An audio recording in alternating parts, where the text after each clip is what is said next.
So with all that out of the way, we are going to set some skills. Because I've got a new one. Neural liberation. Focus gauge decreases more slowly during... effective during non-stop debate, hangman gambit, and bullet time battle. Sweet! Basically, everything except for the comic book you can focus for longer. I'll take that, actually. Yeah. Alright. Oop, alright. Just escape out. And since we're going right from investigation to trial, I don't feel the need to relook over the evidence. Fair enough. Unlike last time, where it was, like, a week. It was only like 4 days. Long enough for me. Alright, preparations are finished. Trial, all rise. Let's begin with a basic explanation of the class trial. So, your votes will determine the results. If you can figure out who done it, then only they will receive punishment. But if you pick the wrong one, then I'll punish everyone besides the blackened, and the one that deceived everyone else will graduate. Now then, to begin with... We already know who did it! Oh, shut up, Hina. As much as I love you, you need to stop talking. Was that? She's almost as dumb as Hero is. It was Hero. He does not have an alibi for when the murders took place, and we found him in that suit. God damn it, Celeste, you too. Stop talking. Don't try and deny it! You killed them! I didn't! Someone knocked me out! I was asleep the whole time! I don't know anything about it! Yeah, I mean, I beat it in 2 days. So. Who are you calling a murderer? I am sorry to say, Hero, but we do have evidence. Yeah, let's talk about that, shall we? Blueprints for the suit. Parts we assume were used to build it. And all of it was found in your room. You have to admit. I can't wait for the Zero Time evidence is Dilemma, quite though. compelling. Is that When a Dax new... knows what's up. Is that a new feature in this, or is that a different game? Different game. Okay. It points to you It's as the having third created Zero the Escape suit, game. and Also, wearing it while Spike committing Chunsoft crime visual after novel crime. series. That's right, I remember you talking about that. How many times do I have to tell you? They posted the cast up earlier today. Oh, good stuff. Is Hero really the killer, or... Before anything else, we have to make that clear. Make your argument! Yasuhiro's message! Everything we found in your room. The blueprints, the suit parts, they are all proof enough that you are the culprit. I don't know anything about that stuff! It's not true! It's a conspiracy! Not that I'm aware of. Hero, why? Why did you kill them? No! Just hold on a second! Oh, okay. Was expecting one more contradiction, but... Everything we found in your room, the blueprints, Oh god, wrong the one. suit parts, they are all proof enough that you are the culprit. Okay. It's not true! I'm actually kind of glad that I No! fucked that up. Just hold on a Because second! I was about to shoot the wrong one. Everything we found in the blueprints, the suit parts, they are all proof enough. No, that's wrong!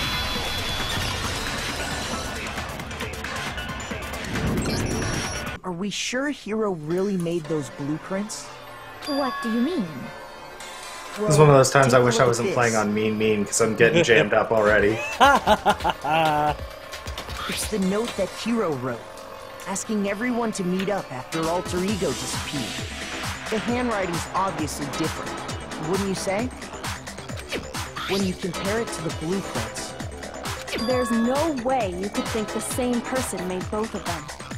Unless that person made it a point to disguise their handwriting. No. I actually don't differences are remember. bigger than that, I think. Come Come on! I'm not smart enough to think of trying to change my handwriting anyway.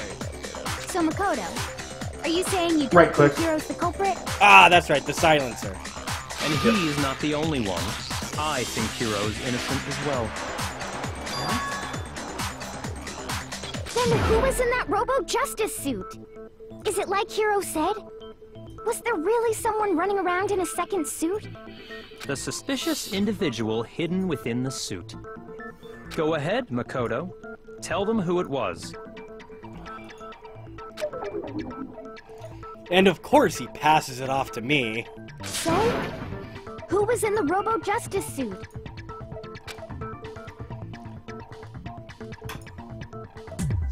The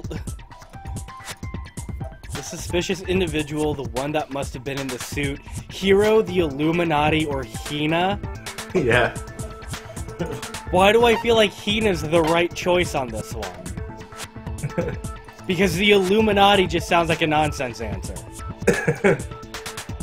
I'm gonna go with Hina as much as it hurts. Okay, no, it wasn't. So it is the Illuminati. Really? Really, the answer is the Illuminati? I don't get How it. about you find out? Oh, I feel like that one's wrong too, though.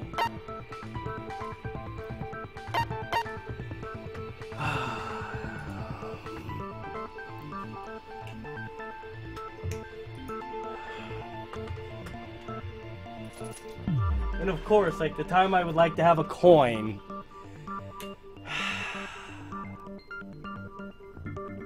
I know, I feel bad. I'm gonna... You know what, fuck it, I'm gonna go with Hiro. I got it! Which was right! Other than Hiro, I can't think of anyone else it could have been. Obviously, he was the one in that particular suit, and we never found any kind of second suit. Then there can be no doubt. Hiro is the prime suspect. That doesn't make any sense. You just said Hiro didn't do it. It makes perfect sense. Hiro was the suspicious individual in the suit, but he's not the culprit. So what you're saying is... That's right. The culprit in this case has nothing to do with being in the Robo-Justice suit. What? Now that's a bold assumption. And what reason do you have to make such a statement? You do have a reason, yes? Of course. But before we get to that, there's something else we need to clarify first. So let's get that out of the way. Hey, stop trying to boss us around! All things have a proper order. So what is it? What needs to be clarified? We must clarify the method of transportation for Taka's lifeless body. It would seem that his corpse was moved using certain particular items. Makoto, can you tell us what they were? Gladly! The thing that was that were used to move Taka's body, they must have been...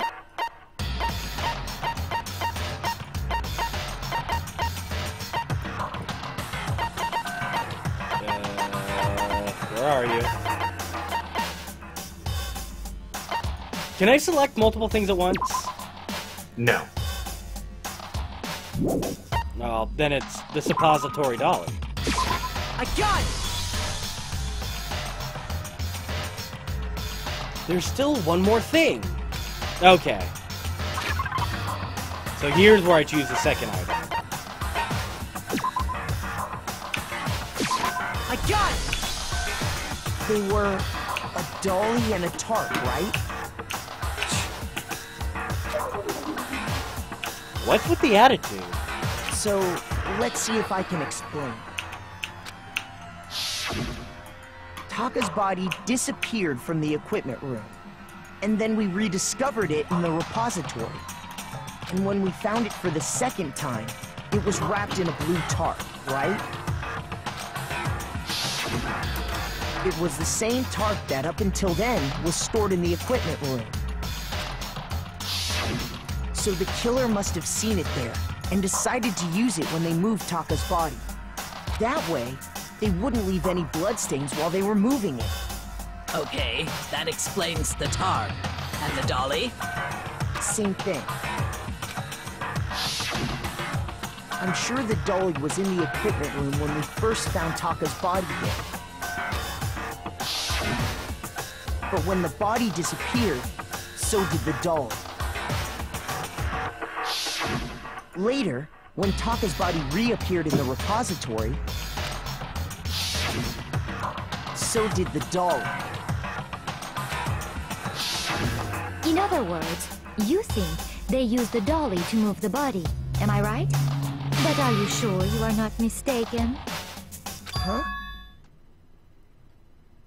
Are you absolutely positive the dolly was in the equipment room when we found Taka's body? That dolly was made specifically for moving large objects between the repository and the art room. It would be very strange indeed to discover it had made its way to the equipment room. Is it not possible that it was in the repository all along, and you simply didn't realize it? She's raised an objection. How do you respond? There is no shame in being wrong. Nobody expects much from you anyway. After I solved the first two, go fuck yourself. We have all accepted the fact that you rarely understand what is going on around you. Oh, you little bitch. Wow. I've never heard anyone sound so nice while being so mean. But maybe I can change her mind. If I can just explain to them why the dolly must have been moved from the equipment room to the suppository. A new element has been added to the bullet time battles. Would you like to hear more? Absolutely! Let's talk about reloading. Starting with the next bullet time battle, we're going to add one more ingredient to the recipe. On the bottom of the screen, underneath the tempo marker, you'll see your ammo count. Up until now, there really hasn't been a limit on how you destroy your opponent's statements. But from now on, just locking on and pressing the left mouse button won't be enough to handle them. Now it will cost you 1 bullet to destroy a single remark. Once you run out of bullets, you can't destroy any more statements, no matter how locked on you are. However, you can reload by pressing the tab key. Just like locking on, you'll have to press the tab key in time with the tempo marker. Basically, just remember that the tab key now has a function along with the right mouse button and left mouse button. You will automatically reload at the start of fever time, and your ammo will not decrease. But if your action difficulty is set to gentle, you won't have to reload at all. In which case, you can ignore everything I just said. Well then, good luck, and have fun!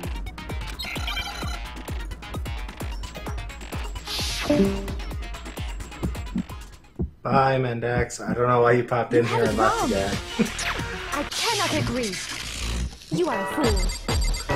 So pathetic. Lies will get you nowhere. Do your worst. Away with you.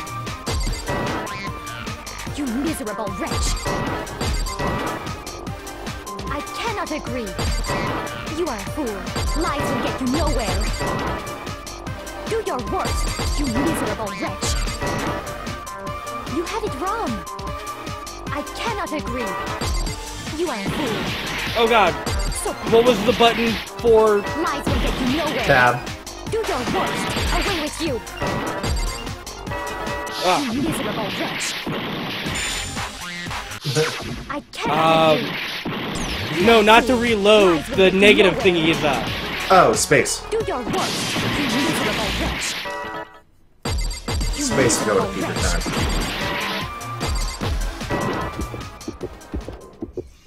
I cannot agree.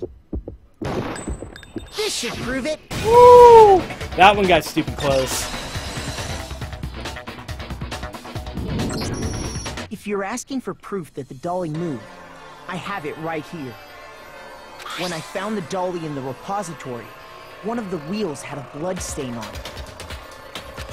There was a pool of blood in the equipment room with a tire mark in it that matched the dolly wheel's tread. The killer probably rolled the dolly through the blood on accident as they wheeled the body out of the room. And as the blood dried on the tire, they moved the body into the repository. So there's my proof that the dolly was used to move Taka's body.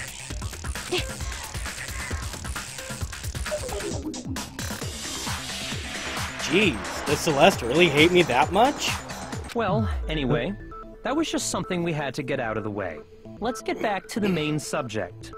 Yeah, the subject of how Robo Justice didn't do it. Because if it's not a killer robot, then what kind of robot is it? I'm not sure that really matters. I'd be happy to explain why the occupant of the suit couldn't possibly be the killer. If you look back on how the body was transported, it will become immediately obvious. If I look at how the body was moved, it'll be clear why the person in the suit couldn't have done it. What does he mean by that?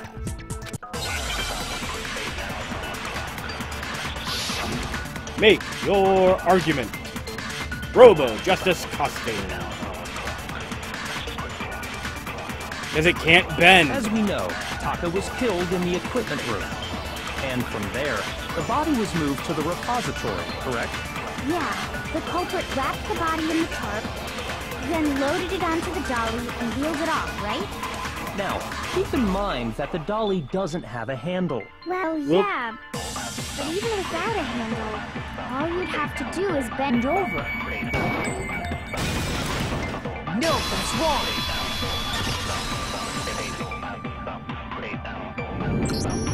You're absolutely right that you could push a dolly without a handle if you stoop down low. But if you were wearing that suit, do you think you could actually get into a position like that? What do you mean? Think back to what you said when we were all checking out the suit together, remember?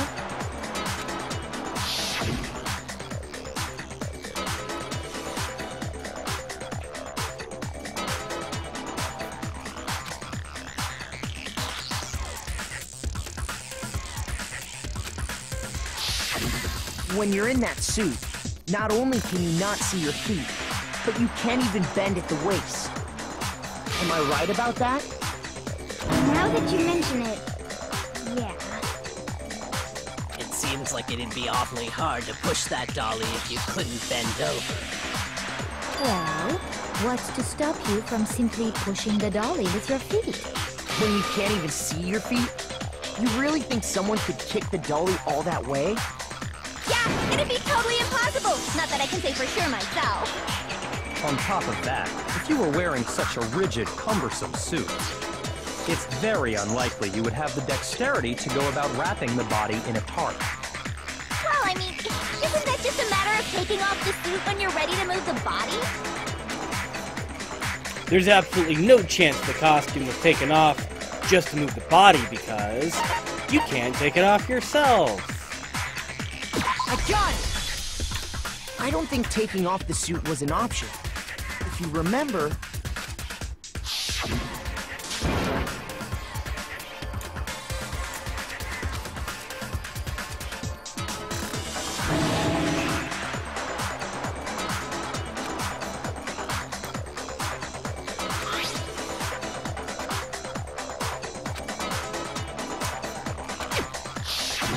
That's true. It seems impossible to put the suit on or take it off without help. Then, you really can't take it off by yourself? Hero wasn't just making it up? Of course I wasn't making it up. If he could have gotten it off by himself, I don't think he would have let us see him wearing it. Showing up in the suit was basically an invitation for everyone to suspect it. Yeah, that's right! So, it's really, really true that Robo Justice couldn't have moved the dolly? To be clear, whoever did move the body, it couldn't have been Hero in the robot suit, correct? No, wait. Just a second, if you please. Have you forgotten about the picture that I took? You all got a good look at it, did you not?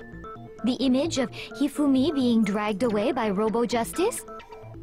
If whoever was in that suit is not the culprit, how do you explain that? Besides, do you remember what the now deceased Hifumi said?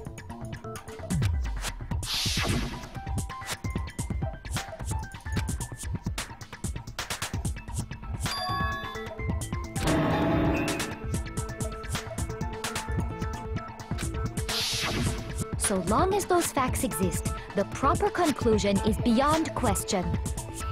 The individual inside the suit and the culprit are one and the same.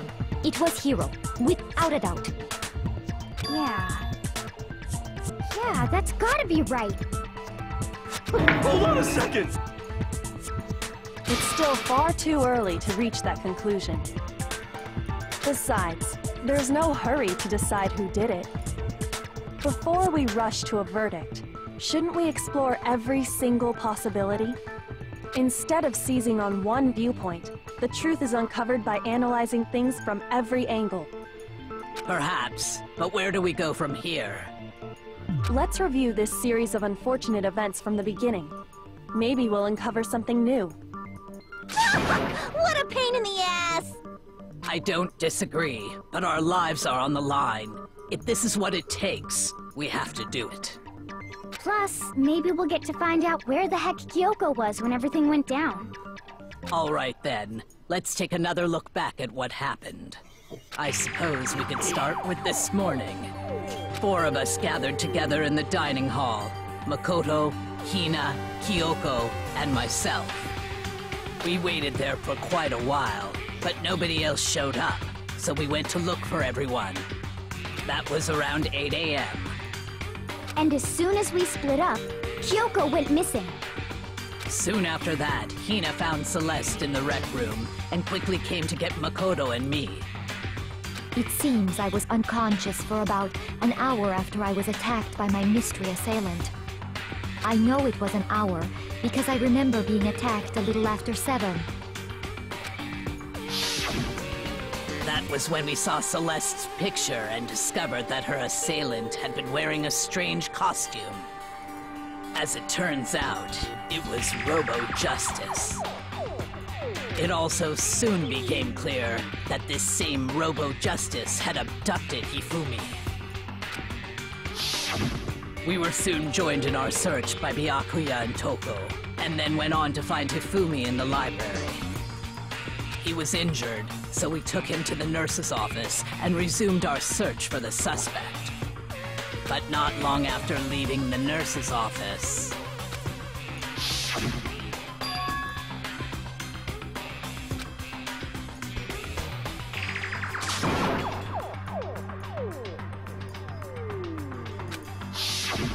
When Celeste told us that, we decided to split up and search the 2nd floor. And soon after that... I saw someone moving around on the 3rd floor, and I yelled out to everyone as soon as I did.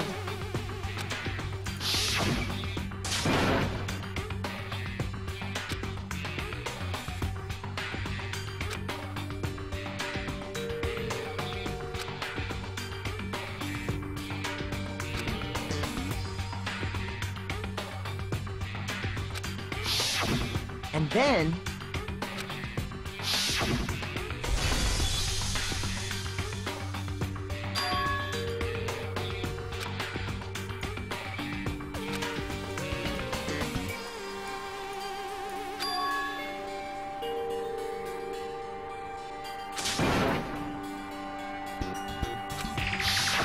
At that point, we decided to divide up into 2 groups. Celeste, Hina, and I went back to the nurse's office, while Sakura, Byakuya, and Toko chased after the suspect. When we got back to the nurse's office, we found Hifumi, dead. And that's when we heard the body discovery announcement. I left Celeste and Hina there and headed back to the 3rd floor to let the others know what had happened. Meanwhile, we had just discovered Taka's body in the equipment room. We must have found both bodies at almost exactly the same time. Because we heard the same announcement not long after we discovered his body. And that's when I told you guys about Hifumi. Then the three of us headed for the nurse's office. But right after we left the physics lab, we ran into Celeste, who'd arrived after us, and she told us something very surprising.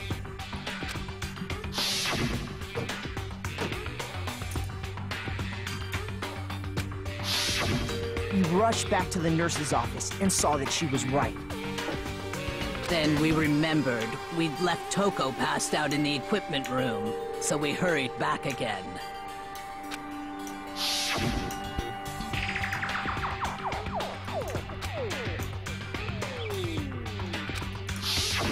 But when we got there, we discovered that now Taka's body had also gone missing.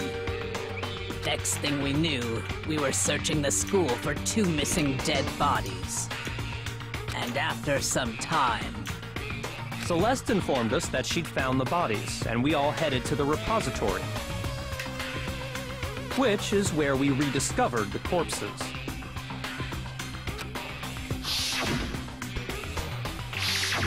I think that about covers it. I see. The whole thing sounds exceptionally complicated. It certainly seems to me that these are not a simple series of connected events. Okay, well, if that's true, then what? Rather than a single series of events, I think we have to consider each murder a separate situation. And from there, we can uncover the contradictions surrounding all of them. Okay, can I have a new conspiracy theory? Sure, why not? It was Celeste. I'm trying to figure out the picture part, but I think it was during Chapter 2 when Hifumi started going all gaga for Celeste. Yeah, that was Chapter 2. I'm wondering if that's gonna have a play, because I'm starting to think about that. And I was starting to think, oh, well, nobody's gonna be an accomplice because of whatever. But what if Celeste was able to talk Hifumi into doing all of this? Because she was only attacked, but not killed. Why would the person just attack her and not just kill her if they were going to kill people anyway? That's not a bad theory. Because my thinking would be she kills Taka, convinces Hifumi to help her concoct this plan to blame it on Hiro.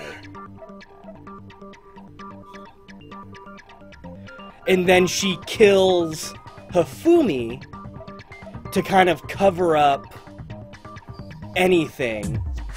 But Hifumi still, for whatever reason, covers for her, saying that it was Hiro, with his dying breath.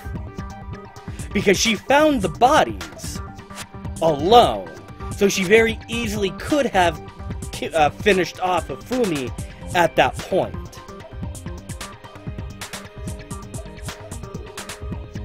I want to add something, but okay. I want to see if you'll figure that out on your own first instead. Just think about the last thing you said there. She found the bodies.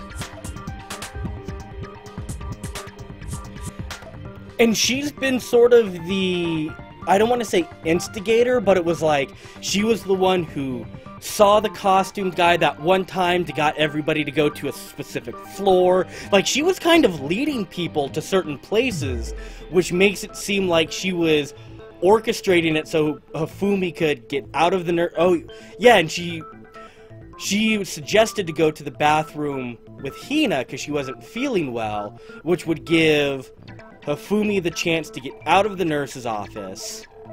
Then they go back and find him missing. They go back, check shit on the wrong floor. Hifumi does his shit. I'm starting to think that's kind of what's going on here. You Did I stray? Not necessarily, but no. Like, I told you to focus on one specific thing, and you thought about everything but that.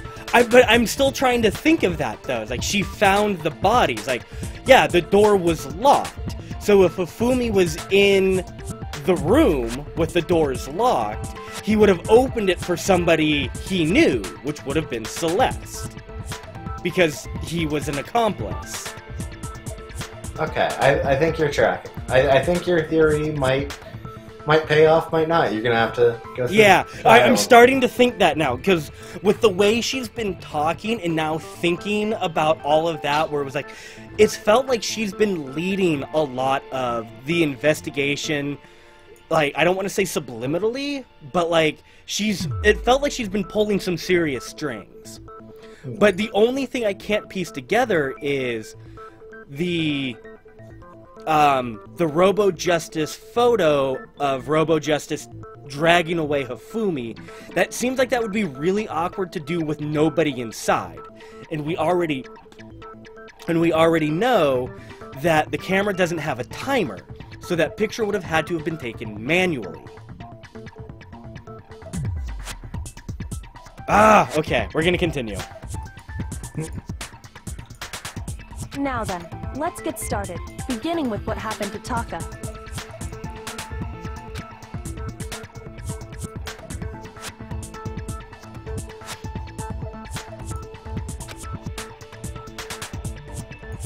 Oh, I should have been reading that. Sorry, I'm so, like, now just thinking about everything. I completely forgot I needed to be talking. I'm so far ahead of you, I think. I know you are. Because I just got to the Monokuma File 3 bullet. Regarding Taka's death, I wonder if he died before Hifumi. Oh, right, because you only have one bullet, because I'm playing on me. Yeah. We already know what order they were killed in. Taka came last. What makes you say that? Because of the numbering of the Justice Hammers. Nope, that was wrong. Don't forget you can absorb statements to shoot them at other ones. Yeah. Shoot.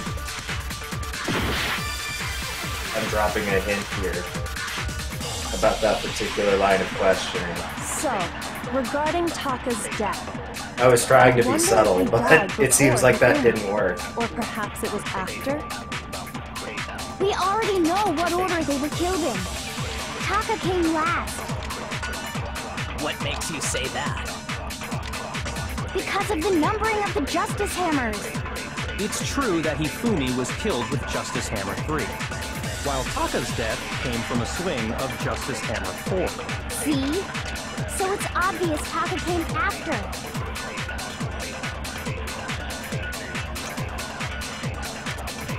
How do I absorb again? Regarding Taka's Hold left death, click on it. Hold left. I wonder if he died before Hifumi. Or perhaps it was after? We already know what order they were killed in. Taka came last. What makes you say that? Because of the numbering of the Justice Hammers. I'm hoping this is right. It's true that Hifumi was killed with Justice Hammer, while Taka's death. See? So it's obvious Taka came... So, I wonder if... Or perhaps it was... We already know what order they were killed in. Yes! No, it's wrong.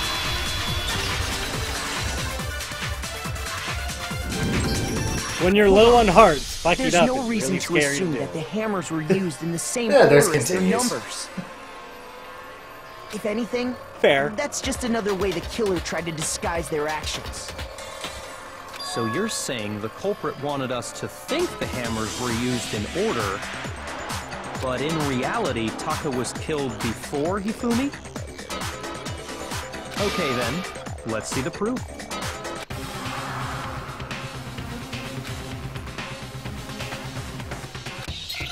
Le Broken Watch.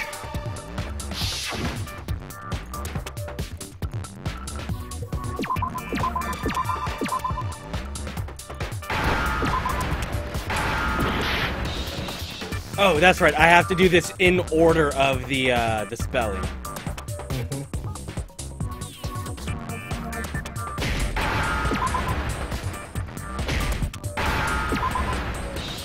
Come on. Give me my letters.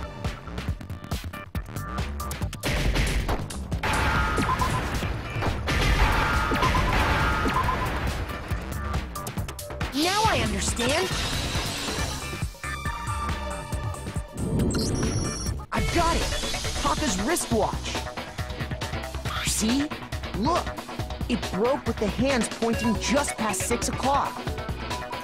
It must have gotten broken when he was attacked by the killer. Because as of last night...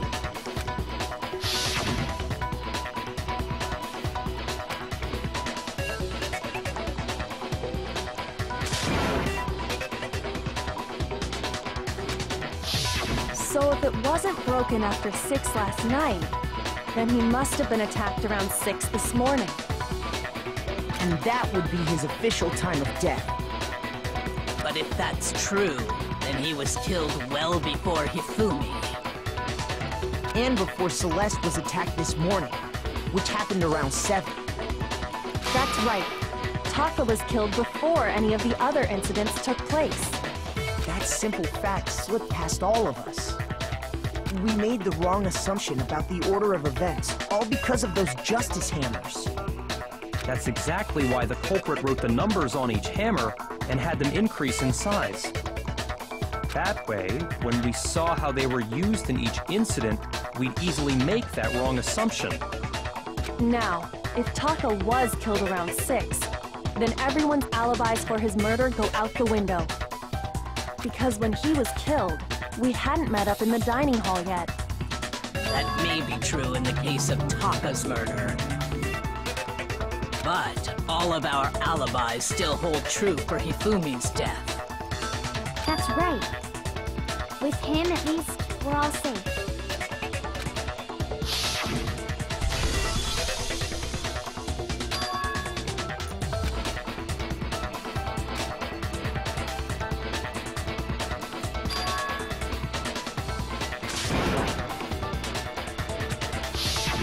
When we heard Hifumi screaming, we were all together.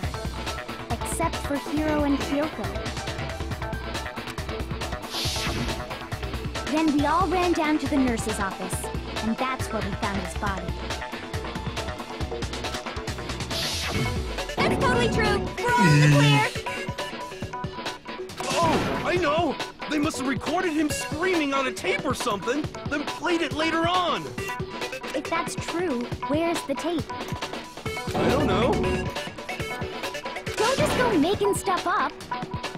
Anyway, we all have rock-solid alibis for when we heard Hifumi scream. Since all of us were there together, clearly none of us could have killed him. And it does not stop there. There was also the moment when we discovered his body had disappeared. When his body vanished from the nurse's office, Hina and I were in the bathroom together, while everyone else was in the equipment room, correct?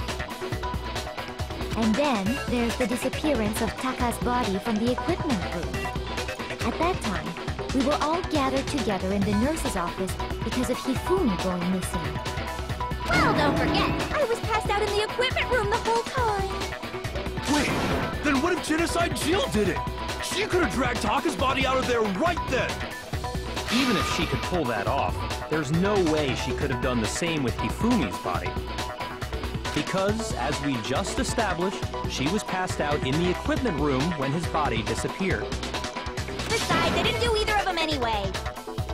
In other words, it is impossible that any of us could have killed Hifumi or moved either of their bodies.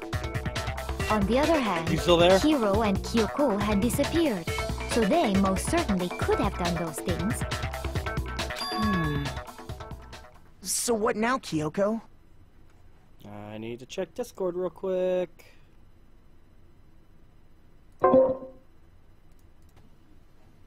Yeah, disconnected again. Yeah, you're back though. Yeah, I know. I manually put myself back in. For now, we can't get fixated on who did it, or we'll just keep going around in circles. So instead of who, I propose we start talking about how. In particular, I think we need to figure out how Hifumi's body got moved. That's true. We searched everywhere, but we couldn't figure out how to explain his body disappearing. Because it got up and walked away on its own accord. And according to what Celeste said,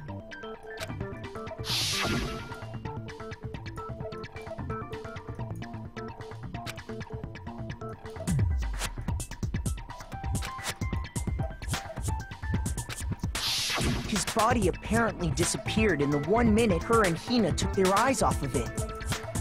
But to carry that much weight from the first floor up to the third in that short amount of time? Oh man, yeah! There's no way! It'd be impossible! Well, what if I told you there was a way to make the impossible possible? What? How? If the dead body were to move itself. Oh, Kyoko, I love you. Huh? The dead body moved on its own? Because it wasn't dead.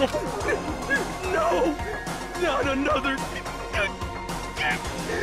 ghost!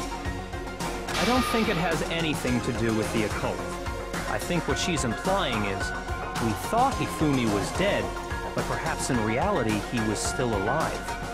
He was... alive? Are you saying Hifumi wasn't carried out of the nurse's office, but simply walked out on his own? But I mean, we found his body. He was dead. Perhaps he was simply playing dead. That... it isn't possible. The idea that Hifumi is still alive. Is it really possible? Yes, very possible. Make your argument. Broken wristwatch.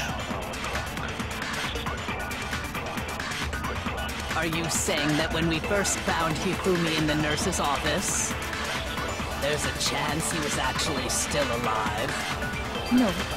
It is I forgot about that fucking line. Hifumi was dead, without a doubt. You'll get there soon enough. And you know that It's a how? genocide Jill line. It's glorious. Surely you heard the body discovery announcement, along with the rest of us. It involves a URL. I think Envy knows which one I'm talking about, or he will when he sees it. Ah, that was the wrong one. God damn it. shoot! And I'm out of hearts. I failed.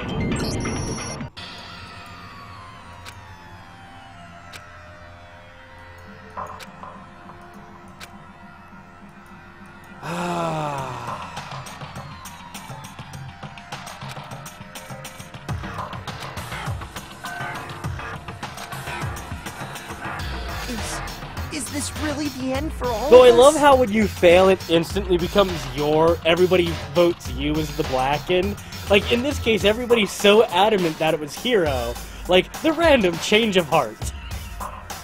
It's because that's the only way to do it without spoilers, and the hearts are basically everyone else's trust in you. If they all think you're trying to mislead them, they're gonna turn on you. Right. It's sensible. No, I get it, but it's still kind of funny. Like, you could think that it would just be like, oh, Hero wasn't the Blackened, you lose, and then it just ends there. Yeah. But I guess for the sake of, like, coding and all of that, I guess, in the nurse's office, Yeah. you know, there's just a chance he was using the actually same still thing. alive. No, it is impossible. Hifumi was dead, without a doubt. And you know that how?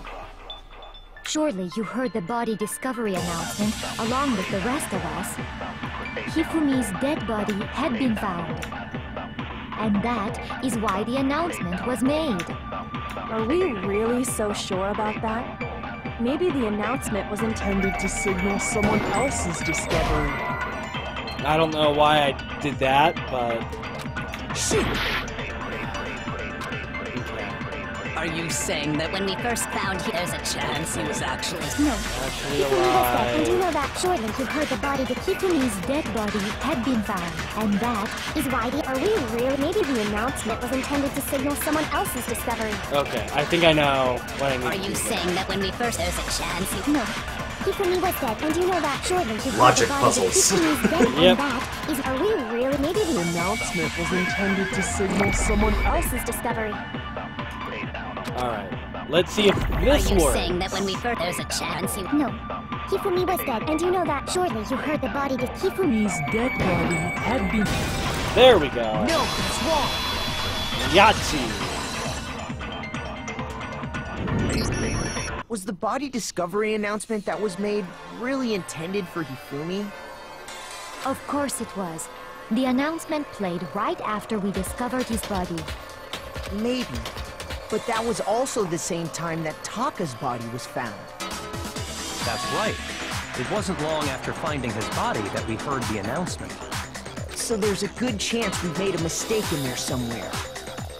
I think we've confused whether the announcement was for Hifumi or Taka. First of all, if 2 bodies had been found, there really should have been 2 announcements. Maybe Monokuma simply got lazy and rolled them together into one. What do you say, Monokuma? Any comment? No, but he made a second one. That's the Well, thing. it's a very sensitive issue, so I can't go into too much detail. But what I can say about the body discovery announcement is that it's only broadcast when 3 or more people find a dead body for the first time. That didn't answer our question, man. We're asking if you're a lazy bum. No, actually, that was plenty.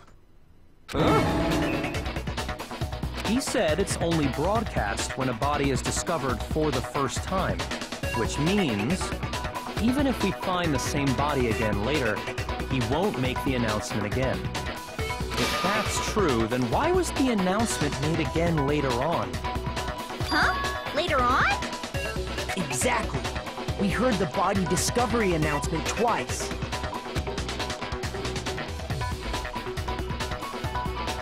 The second body discovery announcement. The first time it was played when we found each body in the nurse's office and the equipment room.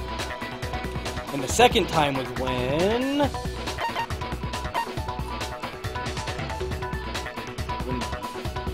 it was when both bodies were rediscovered, correct? I got it!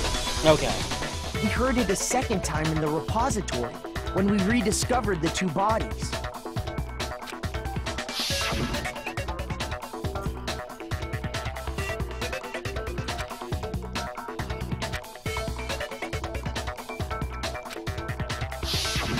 It didn't seem weird at the time, but it contradicts what Monokuma just told us, doesn't it?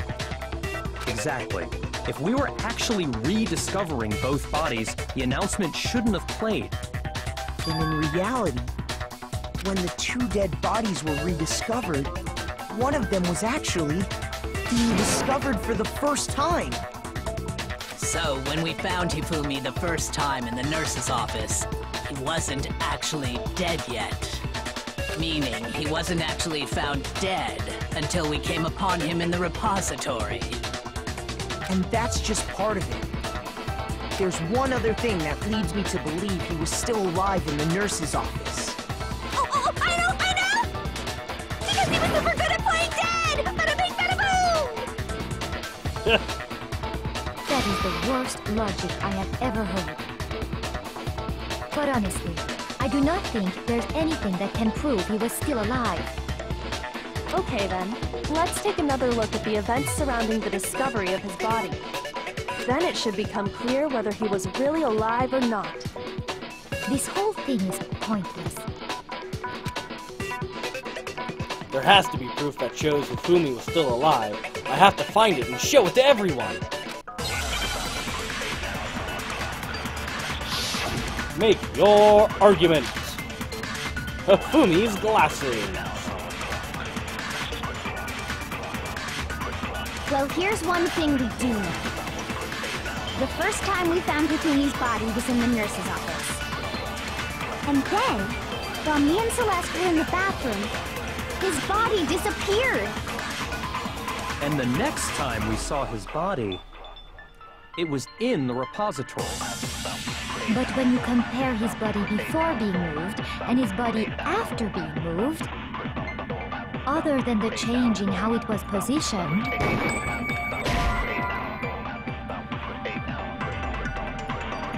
okay. That wasn't right. Felt right. But it wasn't. Well, here's one thing we do know. The first time we found him, and then his body And the next time it was in. But when you compare his body with other than the change in how it was positioned, there was no notable difference. That's what I was looking for. No, It was the next one. In fact, there was one clear difference between Hifumi in the nurse's office and the repository. His glasses. That fact alone proves that he was only playing dead in the beginning. Perhaps you'd like to fill the rest of us in? When we found Hifumi in the nurse's office, his glasses were covered with blood.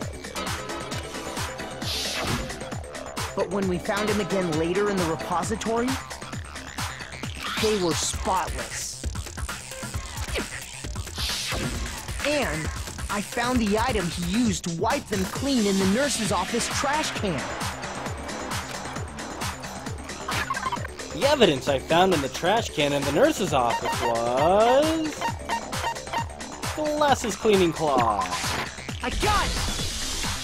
It was a glasses cleaning cloth featuring a certain cartoon mascot.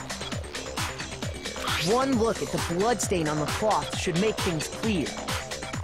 This piece of cloth was used to wipe Hifumi's glasses clean. And the mascot on the cloth is the same one that's on the digital camera, right? And whose digital camera was it? Hifumi's, of course. The character was... Princess Piggles. From Demon Angel Pretty Pudgy Princess, I think. I highly doubt anyone but Hifumi would have brought something like this to school. I see your point. And the only people here who wear glasses are... I wouldn't be caught dead using a tacky piece of garbage like that. A few tissues is all I need to keep my glasses clean. Then there's no question. It belonged to Hifumi. So what you're saying is... what exactly? What I'm saying is, the blood on his glasses was wiped away using his own glasses cleaning cloth. Even if that is true, it does not mean he wiped the blood off himself. But who would benefit from a clean pair of glasses other than the glasses owner? That's a good point. Then it must have been him, right? So let's assume that Hifumi was still alive in the nurse's office. He pretends to be dead. Then when he's alone, he wipes his glasses clean so he can see. Then he stands up and walks out on his own 2 feet. And with that, the impossible task of moving his copious corpse becomes possible, wouldn't you say? But then, if he was just pretending to be dead... What was with all that blood? Was it paint or something? Nope. I forgot how long this The trial fridge was. in the nurse's office contains packs of blood for emergencies. Okay, He probably Kyoko's used one gonna of bring it those. up. Thank you. He figured if he was gonna play dead, he should go all out, so he just dumped it everywhere. But he got crazy with it and had to wipe his glasses off when he was done. God, what an idiot! And if Hifumi It's was pretty still long. alive at that point, the disappearance of Taka's body is easily explained. It should be perfectly obvious who must have moved Taka's corpse.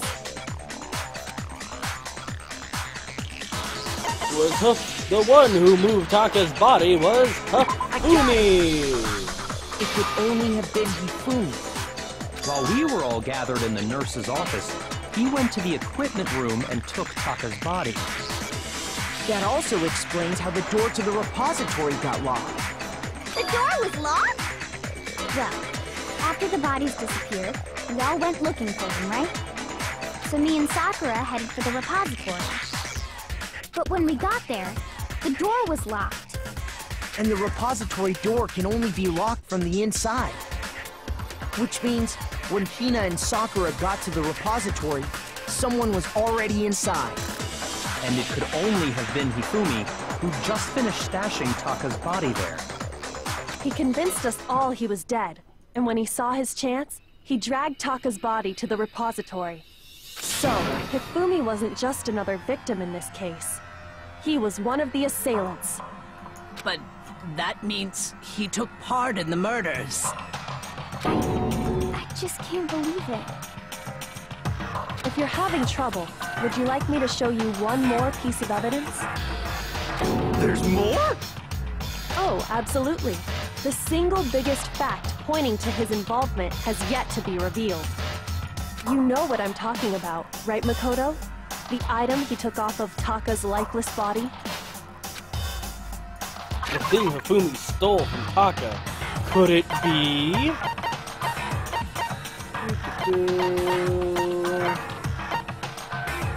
The note Hifumi had. I got it! You're talking Yeah, about the give me note my heart Hifumi back. had hidden away, aren't you? Hidden note? That's right. We found it stuffed in his pants. What? In his pants? Yes, his pants. I keep Sakura. Yes, his pants. Okay, well, forget about the pants for now. Take a look at what the note says. I found a hole maybe we can use to escape. Monokuma can't find out, so don't tell anyone else for now. Let's meet in the equipment room at 6 a.m. That's the note I was telling you about. The one that told me where to go. Huh? Wait, this one's a little different. In my note it said, Monokuma can't find out, so don't tell anyone else for now. Let's meet in the rec room at 1 a.m. I see. Then this note isn't the same one Hiro got. It's not the same? In other words, the killer got in touch with another person besides Hiro. And that person could only have been... Hifumi's pants. I got it! That's right! Taka! The killer used this note to draw out Taka and murder him. Hello? Over here! Objection! Objection! I don't really understand what's going on, but Hifumi had that letter, right? So whoever wrote it wasn't drawing out TikTok, they were drawing out Huffy! Just to be clear, TikTok is Taka and Huffy is Hifumi, right? Ugh! Yes! Why must you ruin it every time? Man, Genocide Jack is seriously scary, but still. I can't let her get to me. Make your argument. Ooh, several bullets. Broken wristwatch. Hifumi's glasses. Huffy had the note, right? You don't know the meaning of several. I've had ones where I've had like 7 truth bullets. Must have been Huffy! I'm amazed I'm still ahead of you. But remember what the note said. What time did it say to meet? 6 a.m., I believe. The time doesn't matter! The note has nothing to do with TikTok! No, it's wrong!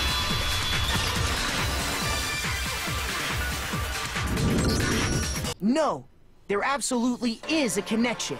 Well, remember, I did take that time for more conspiracy theory. This is true. And I did fuck up. And had to restart a section. I've had to restart a section too. Oh, well, fuck you. What the hell are you talking about? The note said to meet at 6 a.m., which is the same time Taka was murdered. We've already proven that using his wristwatch. But there's more. Look where the note says to meet. The equipment room, right? Which is where Taka was killed. I see. So, Taka was murdered at both the time and place written in the note. I think that should be plenty to show that this note was definitely meant for Taka. Well, when you put it like that... No further objections! Then someone used that note to trick Taka. Just the same as me.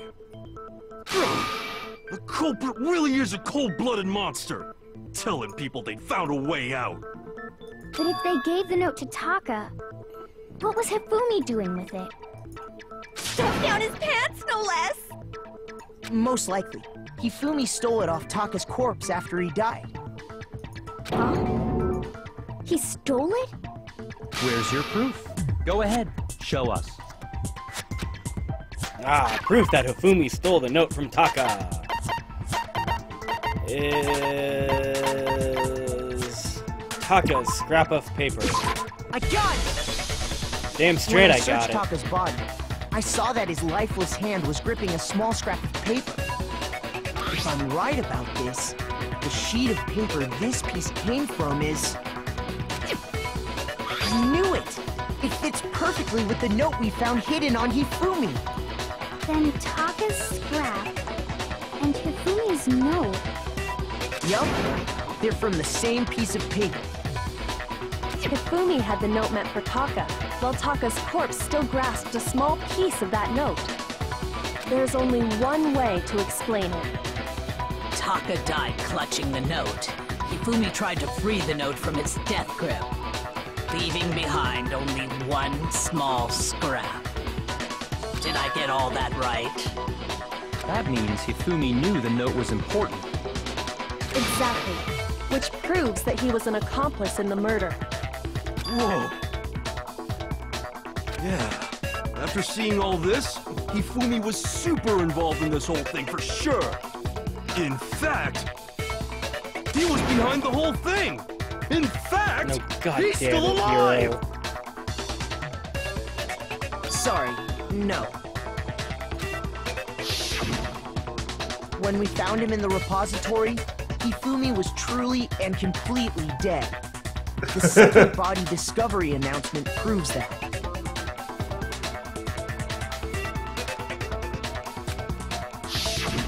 So then, That just seems like a waste.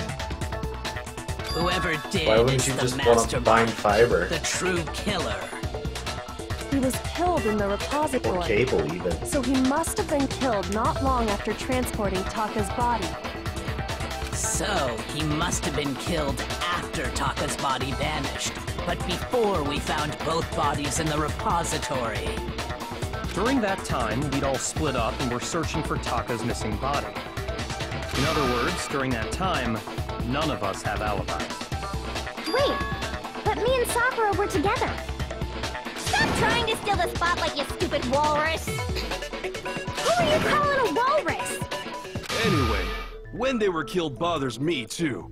But there's something that's been bothering me even more. And what might that be? The weapon they used to kill Hifumi. The weapon? Yeah, because I mean, according to the Monokuma file, the way Taka and Hifumi were killed was almost the same, with them having similar fractures and all. But Justice Hammer 3 and 4 were still laying around in the nurse's office and equipment room, right? So if Hifumi was killed in the repository, the culprit would have had to grab one of the hammers, kill Hifumi, then put the hammer back where they found it. But wouldn't that be seriously risky for him? I'm surprised. It seems there's some semblance of a brain knocking around that skull of yours after all. Hell yeah, the cleaned it's packed in hammer. there good and tight. He's right, though. I don't understand it either. The Monokuma file makes it clear that they were killed using similar instruments. But if the hammers were already laying around those other rooms... So the question is, how could the culprit have gotten their hands on either of the hammers? Personally, I haven't a clue. So which hammer was used to attack Celeste? Number 1 or number 2? Those were accounted for in other rooms too.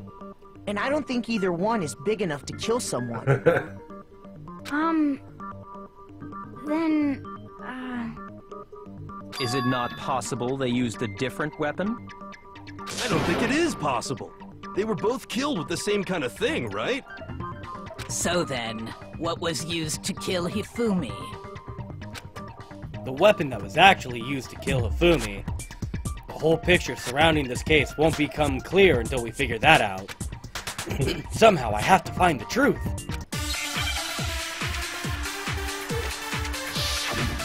Make your argument. Spotless Hammer. What was used to kill Hifumi? Was it Justice Hammer 3? Maybe Justice Hammer 4? Well, whatever it was, there's one thing we have to figure out. How was the cartridge able to move around so freely with the weapon? How did nobody witness them carrying it? Sounds like a Justice Hammer 5 is about to make its appearance! Check out murdergear.com/hammertime for more info! Check out murdergear.com/hammertime. That was the one I was talking about. And, that's about it. I wanted to say it, but I didn't want to spoil it for you. Okay. What was used? Was it just maybe Justice? Well, there's one. There's a couple that seem like it would fit. Hammer 5 is about to make its appearance! No, that was wrong. Alright. What was used? Was it just maybe Justice? Well, there's one. How was the cartridge? How did nobody? Sounds like a Justice Hammer. Check out murdergear.com. Well, what the I enjoyed this execution. One of the Justice Hammers. There we go. Okay. It was the second one I thought it was. The murder weapon wasn't a Justice Hammer at all. Oh, but I don't get to see No, the execution it yet. was something completely different. I've got lines to read and such, so I guess I'll just tune into the stream for now. But Probably not a seriously? bad idea. A different weapon? Specifically, a hammer from the repository. The killer could have easily used that to kill Hifumi. Now, all the hammers in the repository were covered in flecks of grit and debris. But for some reason, one of them had been scrubbed clean. Huh? And the reason it had been scrubbed clean was most likely because it was used to commit murder. If the hammer got covered in Hifumi's blood, of course they'd have to clean it off. I'd also like to point out that the repository has all kinds of hammers. Big ones, small ones, and even some flat mallet-like ones. I think whoever made the Justice Hammers used those as a basis for their design. If that's true, that would explain the Monokuma Files note about the wounds being similar.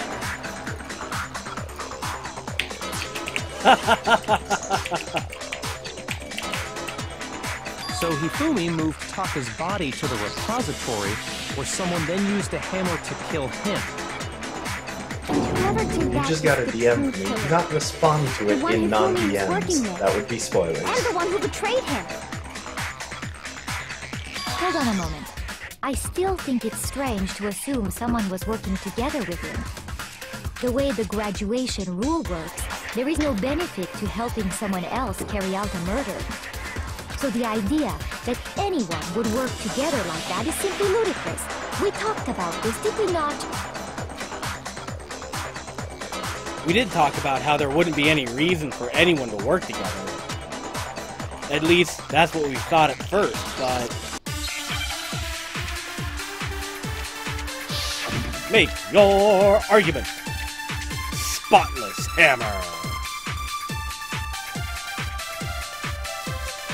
Based on the rules that have been laid out for us, even if more than Part of one me wonders person if is complicit in the murder, murdergear.com/hammertime is a real only the ones who website. actually It's like, I'm worried carry out about the typing act that into my can browser. graduate and survive. Assuming the rule holds true, You know what I it mean? is simply Yeah. impossible that two people work together on this. That is how the rule was explained to us. But that only really applies if there's one murder, right? In this case, however, there were two murders. Based on the rule, even if more than one, only the one who actually, assuming the rule holds true. That is. But that only really, in this case, however, there were two murders. Oh my god, I actually don't know on this one. Based on the rules that have been laid out for us, even if more than one person is complicit in the murder, only the one who actually carried out the act You need to absorb can one of them graduate and survive. hit the other with it. Assuming Yeah, that's the what I'm rule thinking of. holds I'm just true, trying to... It is simply impossible that two people work together on this. That that is. But So that I'm only laid a plot in thinking- this case, however. There were 2 murders. I think it's 2 murders you absorb and shoot it at impossible. Based on the rule, even if more than one, only the one who actually assuming The rule holds true. Yep. No, that's wrong.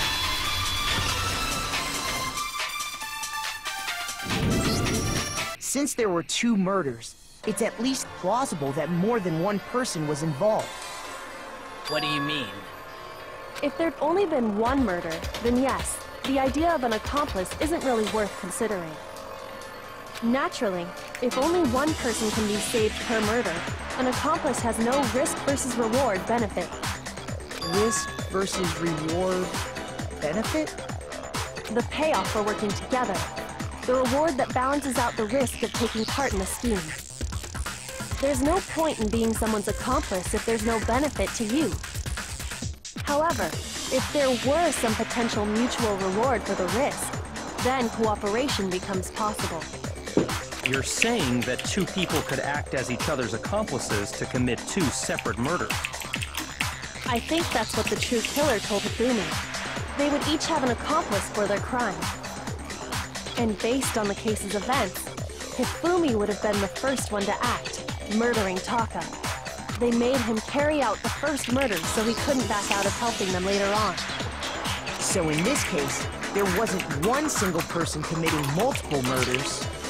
Instead, each person killed someone, creating 2 separate incidents. And it only looked like one person because that's how the true killer designed it to look. A single suspicious individual, a similar weapon used in each crime, disappearing bodies. By creating one seamless set of circumstances, they made it look like one person was behind it all. The mastermind picked their target and managed to convince him to go along with their plan. And then, to avoid the no accomplices rule, they simply killed their accomplice. Which, if true, means that betraying Hifumi was part of the plan from the very beginning. That's just awful. How could anyone be so cruel? You think so? I can't help but admire its cunning. Still, their choice of accomplice seems odd. The effort made to convince us of the 2 murders were the same, and that was the main characteristic this time. Kyoko must have noticed that fact from the very beginning, which is why she said not to look at this as a series of connected events, but entirely separate incidents. Kyoko really is amazing, although, when you think about it, she's almost too amazing. Like, it's almost unnatural how good she is at this. I understand how an accomplice could be involved. But then, who was the one pulling Hifumi's strings? That's problem numero uno right now. The true killer manipulated Hifumi to carry out a murder, or to carry out a number of actions, and in the end, murdered him. In the debates up until now, the way the case has unfolded, when you consider all of that, there's really only one person who seems to fit. Select someone. There you are. Here's my answer. Woo! It was Celeste. So I'm the suspicious individual now, am I? I really do hate this kind of joke. A joke?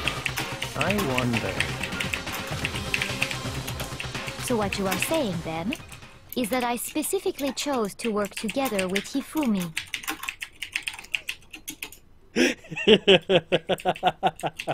You know, you could just spam random crap in the Discord chat to move that up. I haven't looked at it yet. The idea that I would choose to spend any amount of time interacting with him, that I would go within 10 feet of that crazy, lawless, goddamn idiot!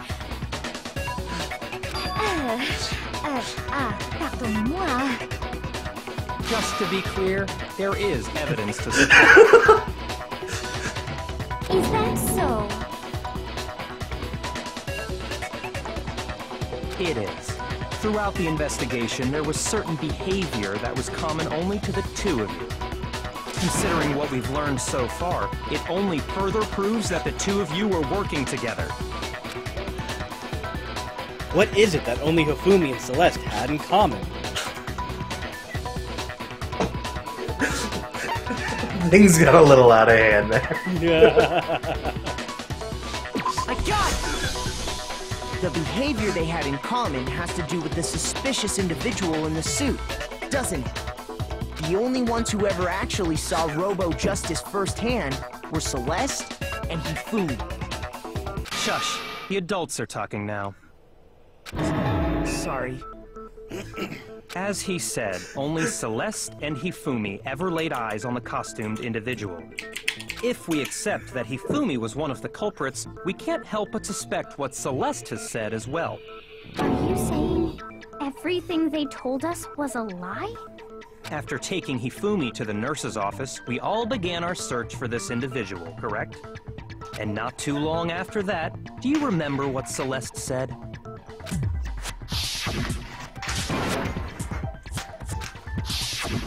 We headed to the second floor specifically because of what she claimed to have seen. Next, to draw us all to the physics lab up on the third floor, She let out a blood-curdling scream. and when we'd all come to see what was wrong, what was it she said?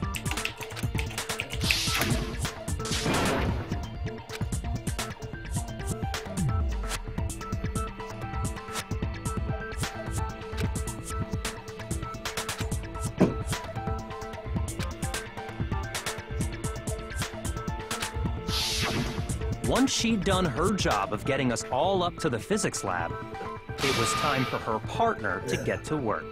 I do like how I get to just kick back and relax for a bit, though.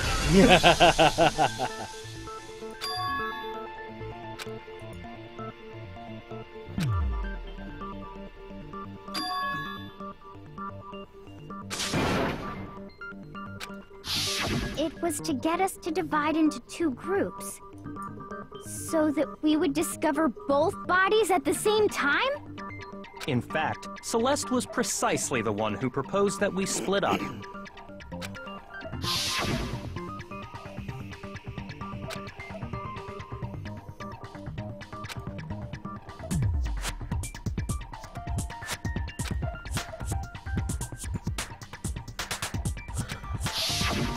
Well, if Celeste and Hifumi were working together, all those chance events suddenly become connected. And on top of that, that piercing cry of yours early on.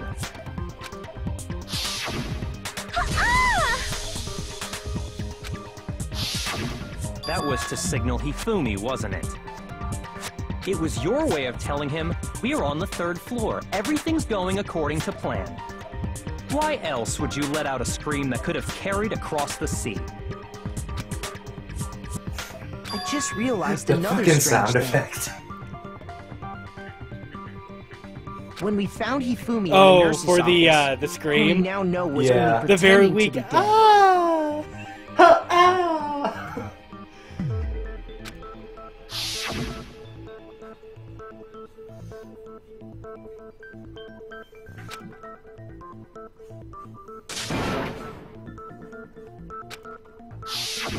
Celeste, you were the first one to say he'd been murdered.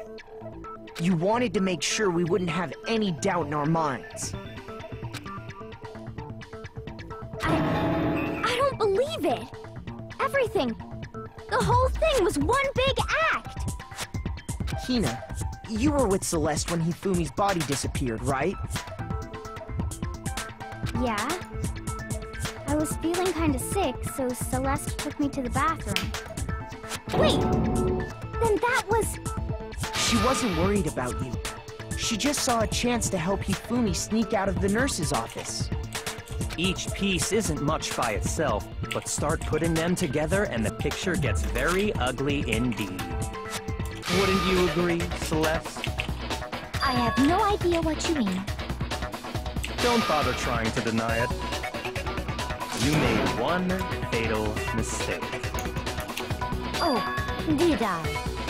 I didn't even catch it myself when you first said it, but looking back, I can say that that one little slip-up was your undoing. What are you talking about? I'm talking about what you said after Hifumi's body disappeared and we returned to the nurse's office.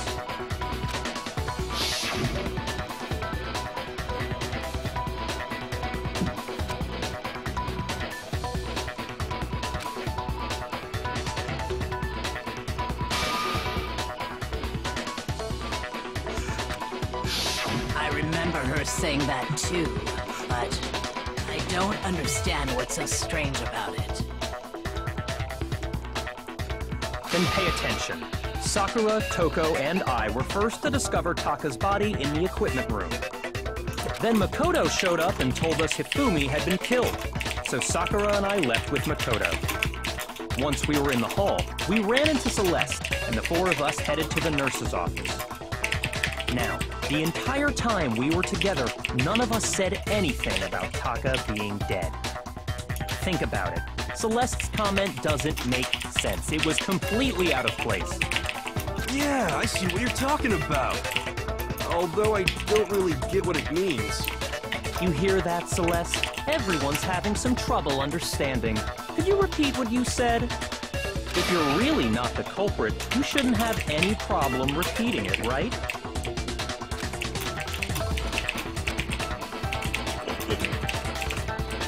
Byakuya said Celeste's comment doesn't make sense. But what is he alluding to? Make your argument! Monokuma file number 3. All I said was, they must really be enjoying this. Enjoying the sight of us standing around, frightened and confused. They must be positively elated. We are all going to die here. We are going to die, just like those guys died. And that is all I said. And that's all it takes to finish this. It's obvious, isn't it, what was so strange about Celeste's comment?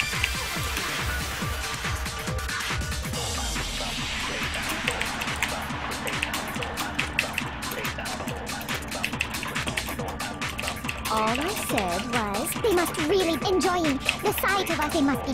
We are going to die. And that is all. And that's all it takes. What was so strange about Celeste's comment? All I said, they must really be enjoying the sight of us. They must be. We are going to die. Just like those guys. No, that's wrong.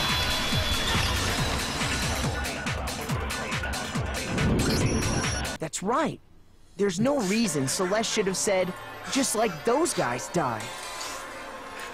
When she said that, none of us had told her See, Taka I like was those dead. segments from a gameplay perspective, but at the same time, like, rationally, it doesn't make any sense. Hey, could you assholes repeat yourselves until I can decide to poke a hole in your argument?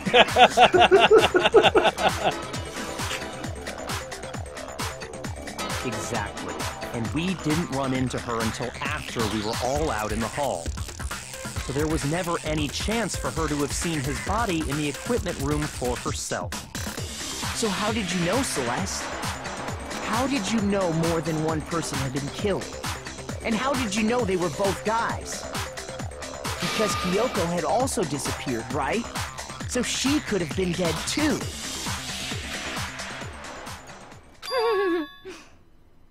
You all have such vivid imaginations. You know that? Imaginations? You claim that I was lying when I told you about the suspicious person I saw. Then what about the picture I took? How do you explain this picture of the costumed villain dragging Hifumi away?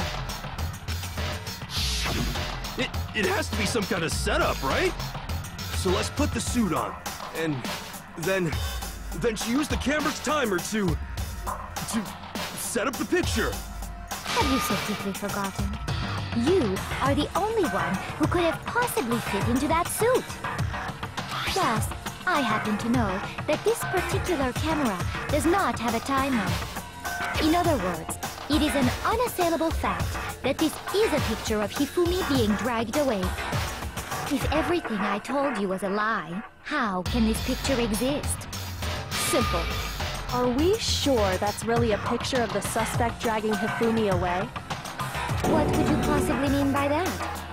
Surely there are other explanations than the one you've offered up. No, there is no other explanation. Other explanations?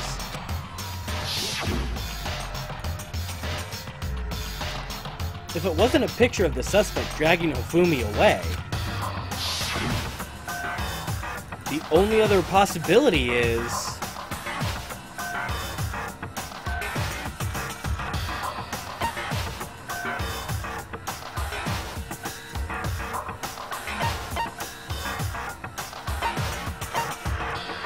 I got it! It's not a picture of the suspect dragging Hifumi away. I would say it's a picture of Hifumi dragging the suspect away. That's certainly within the realm of possibility. The one being dragged off in that picture isn't Hifumi, but the person in the robot suit.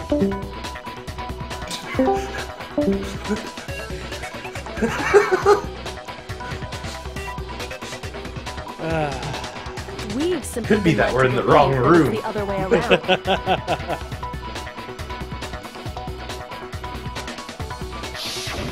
And the strange costume might only exist to lead us astray even farther. If you saw someone wearing something like that in this situation, of course you'd notice and be suspicious. That's what happened! You put me to sleep and made me out to be the bad guy in all this!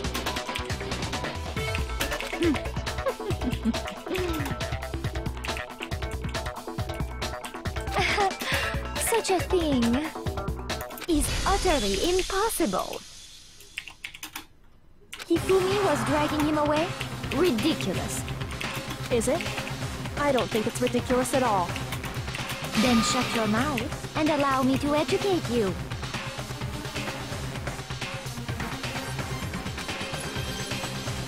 Celeste thinks she can prove that there's no way Hifumi was dragging the suspect away.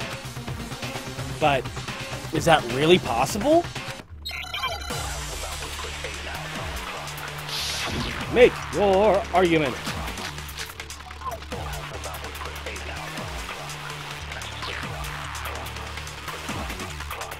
You dressed me up in that suit after I passed out.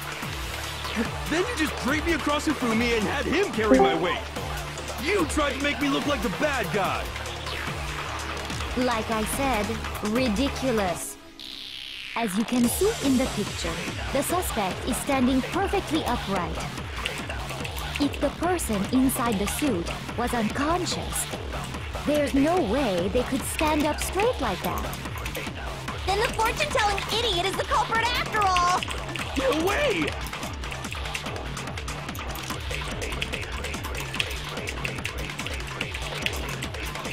You dressed me up in that suit after I passed out. Then you just draped it. You tried to make me look... Like I said, as you can see in the picture, if the person in there's no way they could stand up straight like that. No, that's wrong.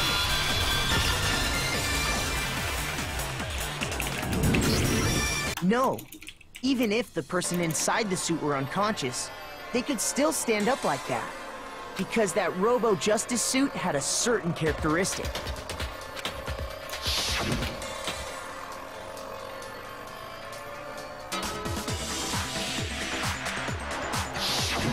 That's right! They totally made a mistake when they made it, so it couldn't bend at the waist. I'm not so sure that was a mistake.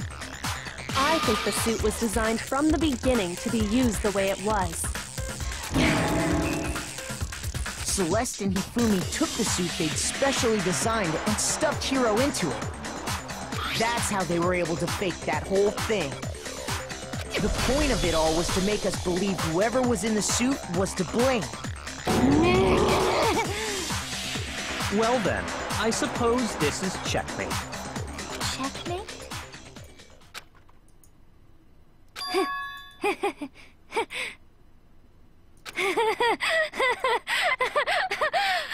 Don't make me laugh, you idiot!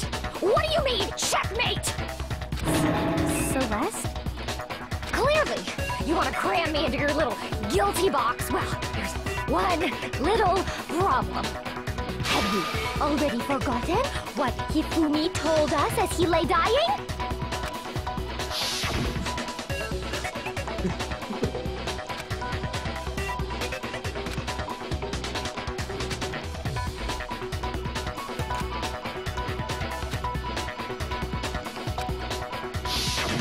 When we asked him who had attacked Who's scarier, him, Celeste or he Genocide Joe? He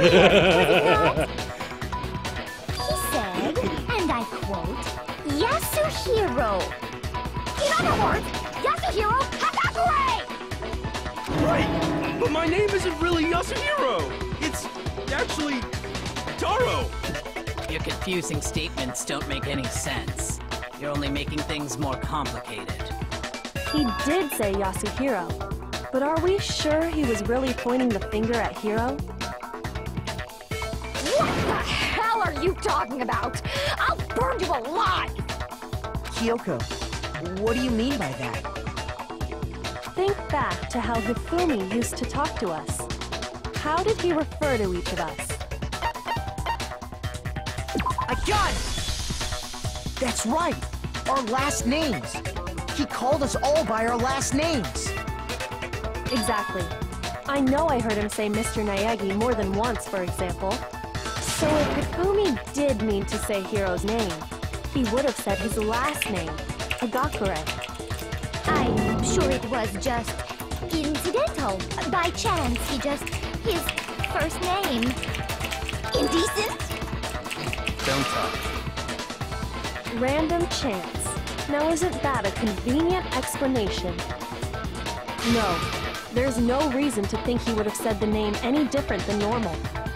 But he must have run out of energy before he could say any more. So Hifumi was trying to tell us the last name of whoever killed him?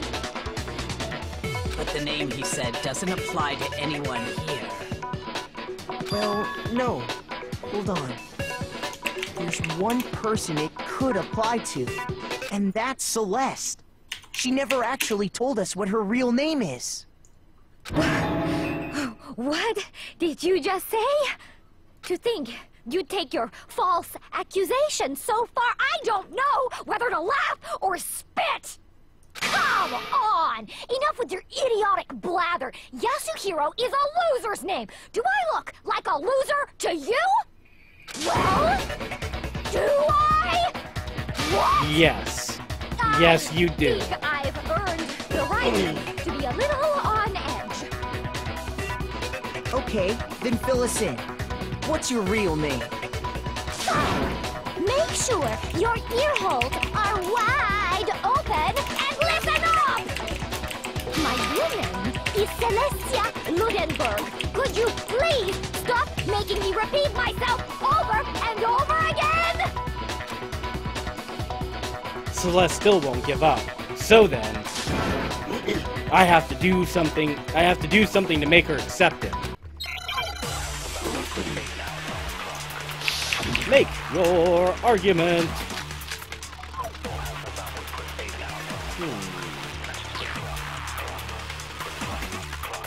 Hifumi was trying to tell us something. He wanted us to know the killer's last name, Yasuhiro. If there's one person here who might have that last name, It would have to be you, Celeste. You haven't told anyone what your real name is. how many times do I have to tell you? My name is Celestia Ludenberg! God damn it! I love how that's long do you upside plan down. to go on pretending? Yeah. I'm not pretending. It's the truth. And since you have no way to contradict me, Oh, did I just hit white noise? That'd be awesome. moron!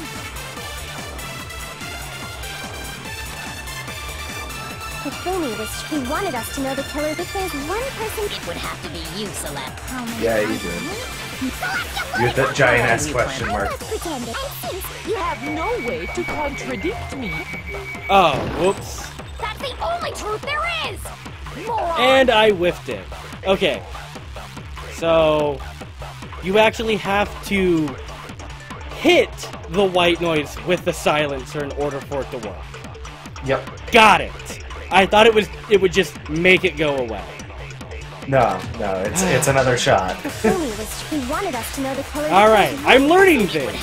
On the Vita to hit lines, you had to tap on the front touchscreen, and to clear white noise, you had to hit on the back touchscreen. Which actually made it a lot easier, because you just scrub one of your hands all over the rear touchpad, and it would just clear out all the white noise for you. Wait. I'm so confused. What just happened?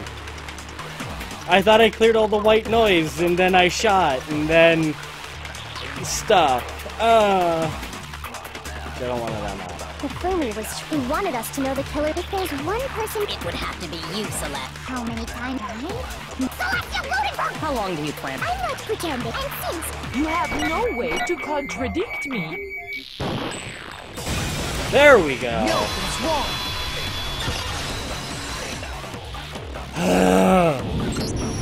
That's it. The handbook. What? Anytime you turn your handbook on, it shows the owner's name when it boots up, right? Monokuma told us all about it before.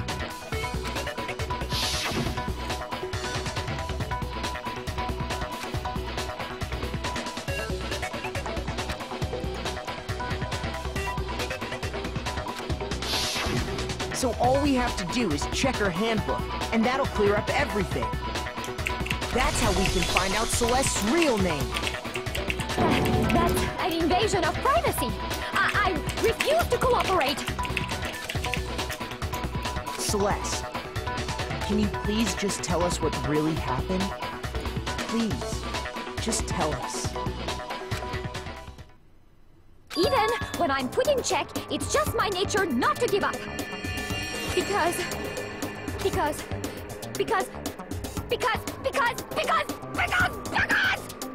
until the game's over, you never know what might happen. Fine then. Let me settle it.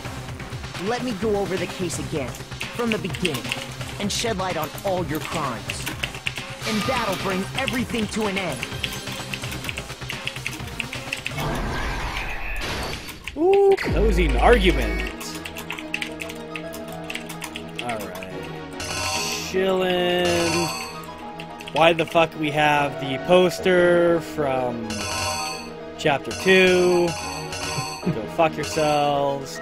And the orb from Chapter 1. Again, go fuck yourselves. Yeah, they put in all kinds of stuff like that.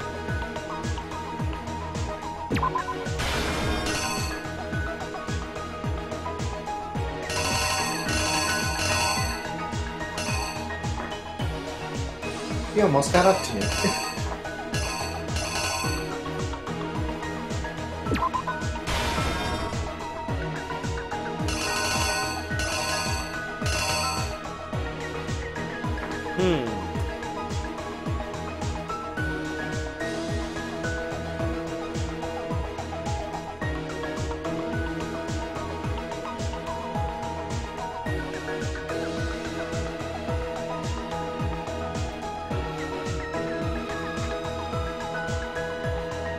Don't forget, you can click the question marks for the description of what it's supposed to be.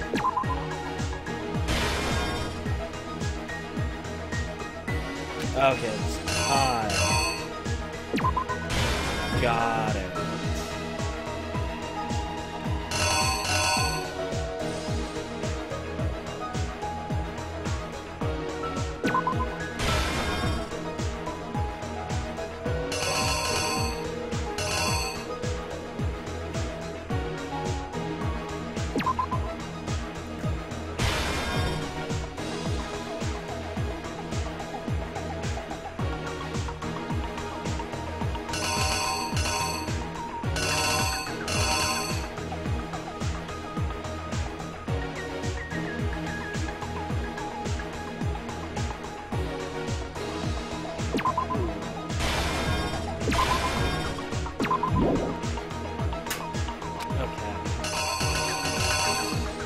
Oh god, what hammer was Taka used with?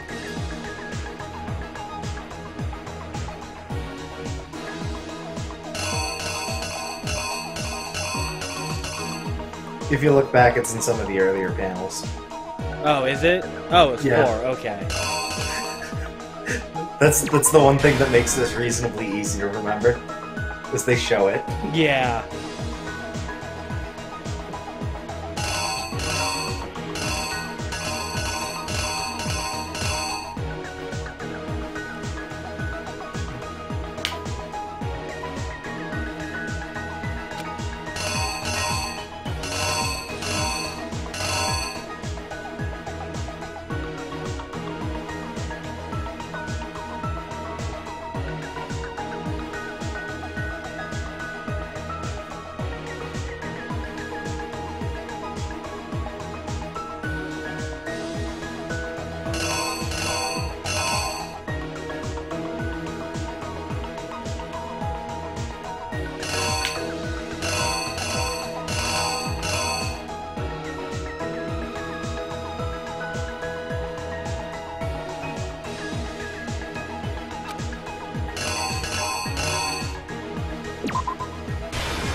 Fumi used something to fake the existence of a shadowy criminal.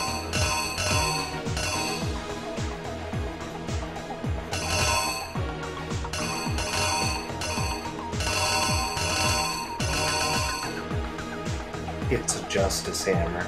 That's what I was thinking, but because like nothing else was really making sense, but it was like The killer is you! like obviously it wasn't the picture. Before anything, the killer persuaded someone to No, help 'cause that was carry out the Celeste. murder. And that person was... But I think you messed up the first one. Like the very first panel. Yeah, no, it just hit.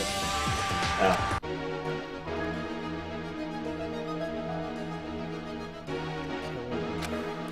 And that person was a bag of chips. Well, I did. Shut up.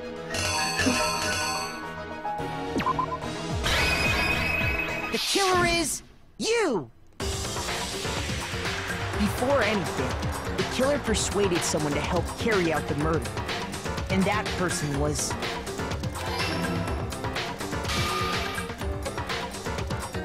Hifumi.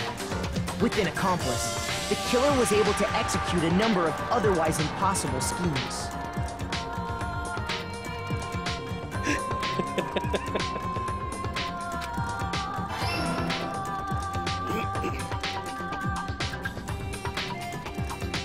First, they convinced someone to meet them in the rec room last night at 1 in the morning. That someone they met with was Hiro. The murderous duo intended to pass Hiro off as the prime suspect. So when they met up with him, they drugged him, knocked him out, and stuffed him into the Robo-Justice suit.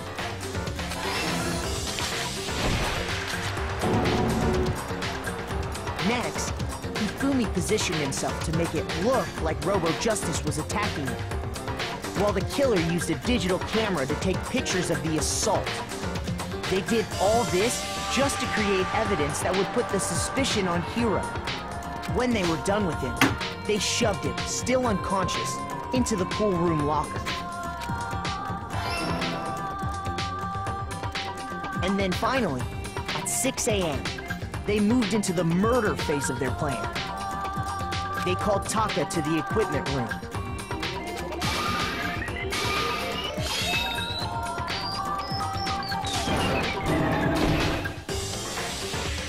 And that's where Hifumi killed him, making it the scene of the first murder.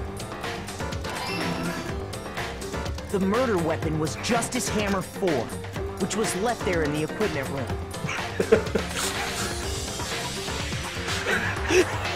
Hey, you know what? I'm not gonna say he's wrong. Which too bad that's in Discord and not in Twitch chat. But like I said, I'm not gonna say he's wrong, but I thought that was gonna be like, oh, they were eating while they talked about their plan. It was in the first picture. On the desk over to the side. Yeah. Was to create confusion about the order of the crimes. So, next they falsified 2 more assault incidents. For these attacks, the killers pretended to be the victims, to solidify Robo Justice as the suspect. The first fake incident was the attack in the I got this one wrong. There, the killers wanted us to see Justice Hammer 1, and the Robo Justice pictures Or maybe not. They wanted to make sure we bought the surprise attack story. The second fake incident was the attack in the library. This time, they planted Justice Hammer 2 and an injured Hifumi to sell us that story. With these 2 incidents, the killers were able to create a certain preconception in our minds that the suspect was increasing the size of the hammers and attacking people in order as they did. We fell right into their trap and started looking for the suspect based on that. But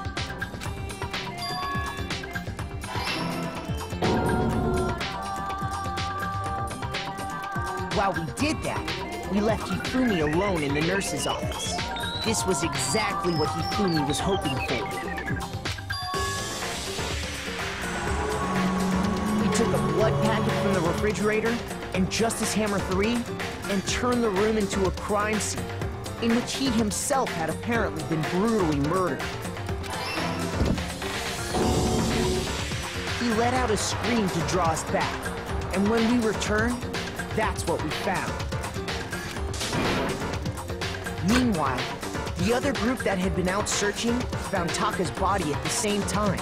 I just love that image of him doing an acrobatic fucking pirouette with the blood pack.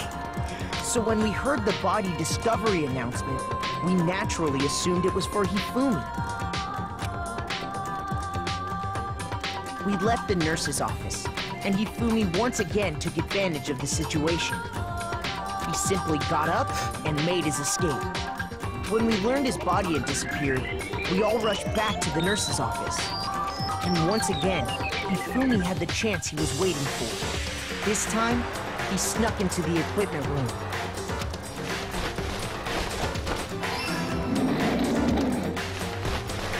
He wrapped Taka's body in a tarp and used the dolly to move it all the way down to the repository. That explains how each of the bodies disappeared. But even Hifumi didn't know what the true killer had in mind for their final act.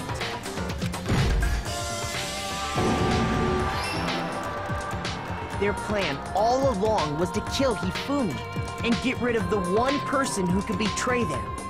And they did it using an ordinary, everyday hammer from the repository.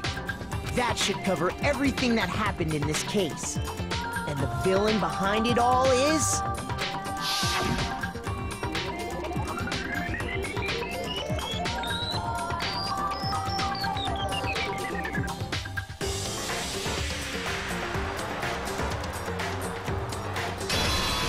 That's different.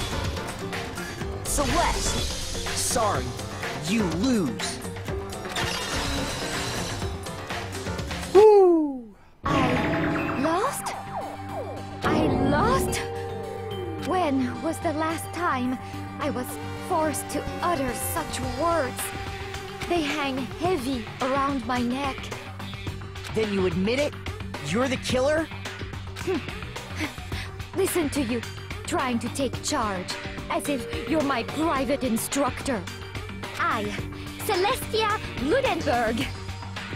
Actually, no. Taiko Yasuhiro is fine. Taiko? So, you finally accepted it. I'm the kind of person, once I've lost, I don't like things to drag on. Interesting. Interesting indeed. I like how she like loses the accent, but is like still chill as hell after she's like, I lost. Yeah. Yay, A rank. Okay, Monokuma. I'm ready to begin. Or, no. I suppose this is the end, isn't it? It is indeed the moment we've all been waiting for. Time to vote, okay? Okay. If you would, please locate your lever and cast your vote. And when the votes are tallied, who will become the blackened? Will you make the right choice or the dreadfully wrong one? What's it gonna be? What's it gonna be?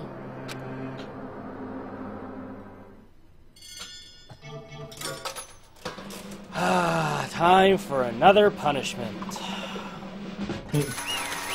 Let's see how this one's gonna go. Did you just see the slot machine? Yeah. Okay, so should be my line. Yep, Monokuma. Once my Steam overlay feels like closing. My game might be frozen. Of course it is. Actually, yeah, it froze about 9 minutes ago. Good job. Alright, so I've got it from here then. Yeah. It's basically a formality at this point, but once again, you're totally correct. The blackened this time, the true killer who devised the whole sickening scheme was Celeste Ludenberg, or more precisely, Teiko Yashihiro.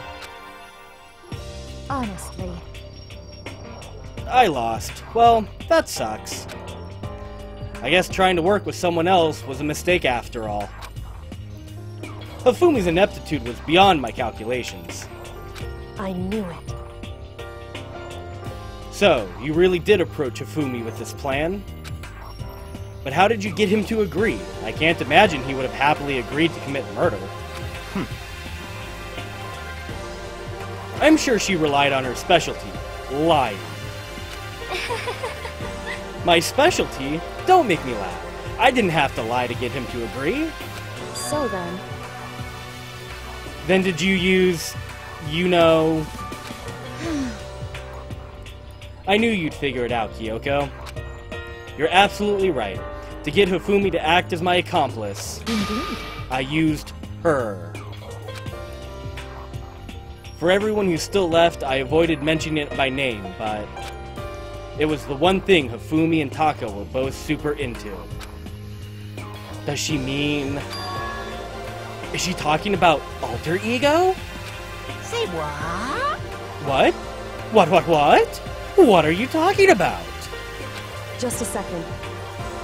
Don't interrupt. We're in the middle of a very important conversation here. I'm totally out of the loop as usual. How sad. In other words... Then you're the one who stole it? Indeed. That's right. I see.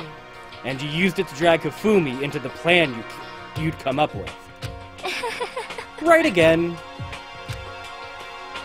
Last night, after we had our meeting about how it had disappeared, I paid Hifumi a little visit. Oh, what are you doing here? Actually... I was hoping I could talk to you, alone. It's about what was stolen. I know who did it. What? What? Are you okay with this? It was Taka. He stole it.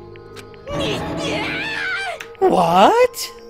So then... And I have proof. Would you like to see it? As it turned out, I'd found a use for the digital camera. I'd taken you-know-what to Taka's room earlier and took pictures of it there. I deleted the picture as soon as I'd shown it to Hifumi, of course. Damnation! Urgh, so it was him! But how'd he do it? She was supposed to yell if either one of us got close to her. You are correct, which is why Taka forced me to steal it. Say what? What? As for me... Please, forgive me. He threatened me. Oh, He did? As for me... He came to my room last night unannounced, and then... It's hard for me to even say. He abused me. What? What? And he took pictures. He said if I did not do as he asked, he would show them to everyone. So I had no choice. Damnation! That's a crime! An absolute crime! I knew he'd gone a little crazy, but... What? I never imagined he would go that far! It was amazing how completely he bought it. I can't express how enjoyable that was. I'm about to say something I've never said before in my life. I'm gonna kill him. I'm gonna fucking kill him! Most unfortunate. Wait, please. If you go now, you'll be playing right into his hands. Huh? Actually... Taka's planning to use her to escape. And he's made you his target. What? Escape? What do you mean? Taka's gonna try and kill you. What? Indeed. And also he can keep her to himself. That bastard! Bastard! Honestly. Can we allow him to continue with these barbaric acts? Absolutely not! How could I? She... I swear I will save her! I have to save her! Actually... Then, how would you like to join with me? It so happens I have come up with a plan. Huh? I have devised a way to reclaim what he has stolen and escape this dreadful school.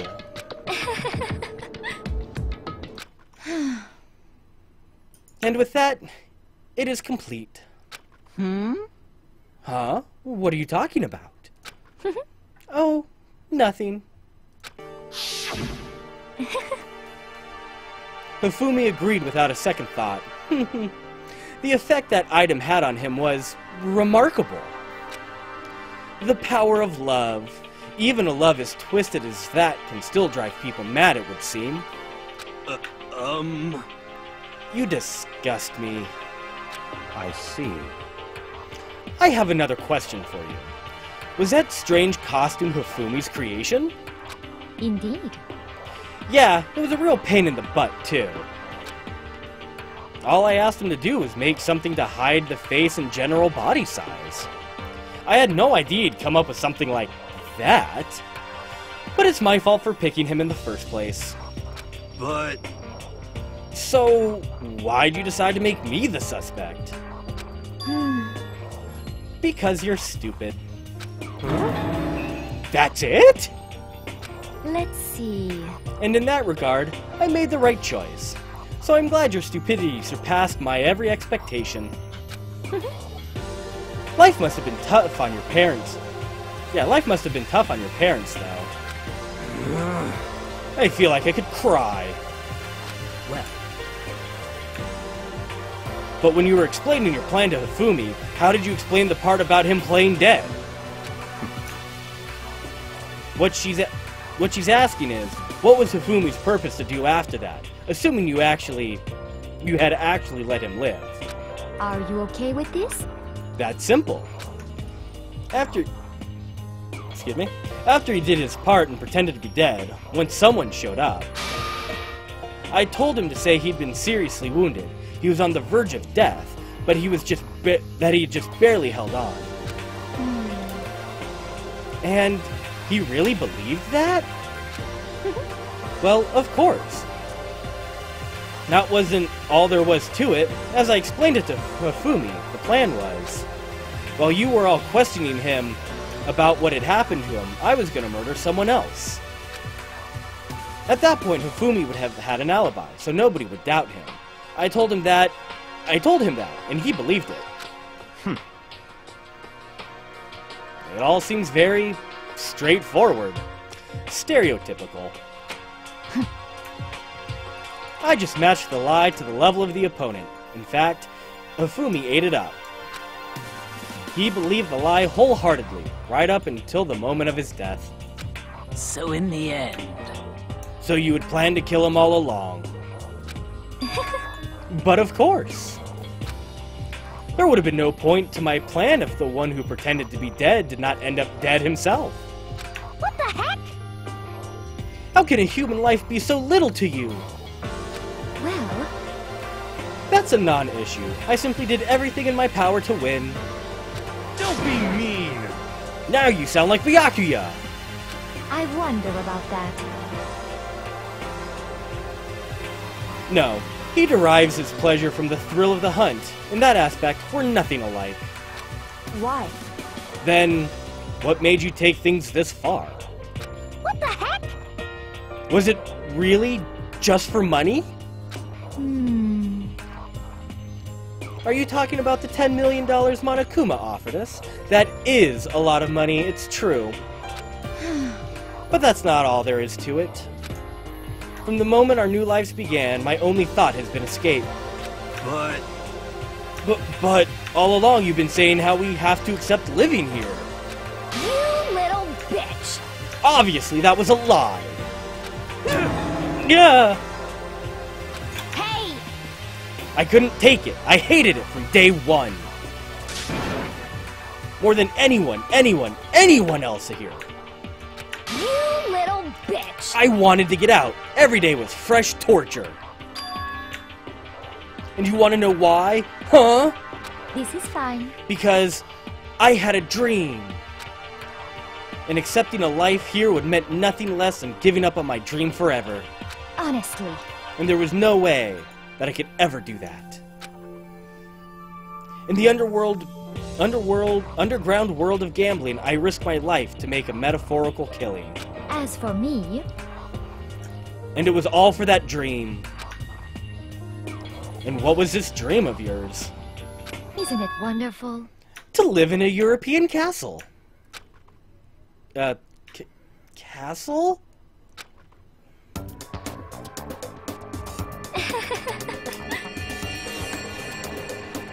And to gather handsome men from all over the world to serve as my butlers/bodyguards.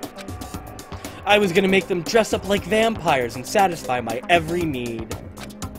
Once I obtained that, I would have created a perfectly aesthetic world of decadence. This is fine. Living the rest of my life, there was my only dream, my only goal. That's what life is all about.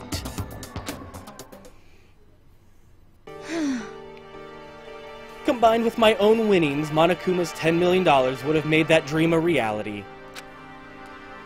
I got right to the edge, but... There is nothing to be done. Unfortunately, my dream has shattered to the wind. Has been scattered to the wind. Still, I don't have any regrets. I pursued my dream till the very end, so why would I? Just the worst. You sound so passionate, but you were really able to kill your own friends for it? Oh. Are you asking me if I feel guilty? That's a pointless endeavor. To think nothing of sacrificing others for my own ends, I feel nothing. Do you understand? That's all there is to me. That's what makes me complete. It's terrifying how different our value. Isn't it terrifying how different our values are? There's simply no room for understanding. What is this? That's what we should be saying. And plus, how can you be so calm? Don't you realize you're about to die? Why aren't you scared? My ability to lie is unraveled, and I take pride in that. And it's not just other people. I can even fool my own emotions.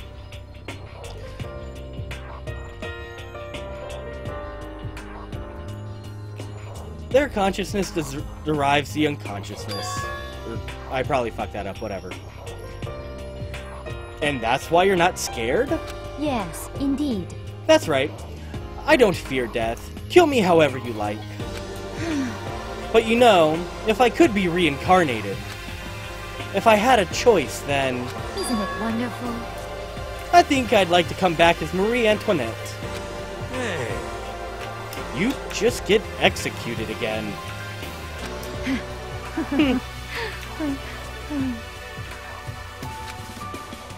Celeste smiled, then...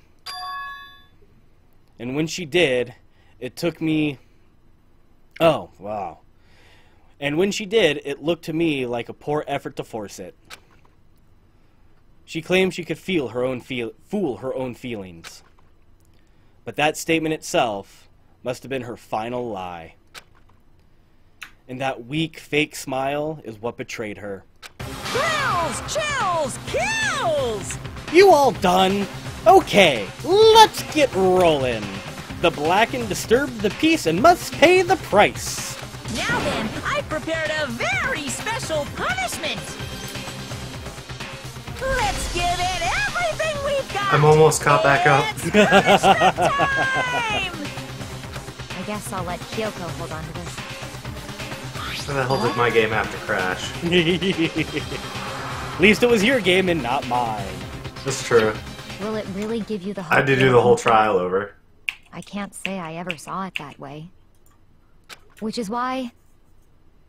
Actually, it's not important. Well then, take care, everyone. Perhaps we'll meet again, in another life. Ooh, what do we got in store for Celeste?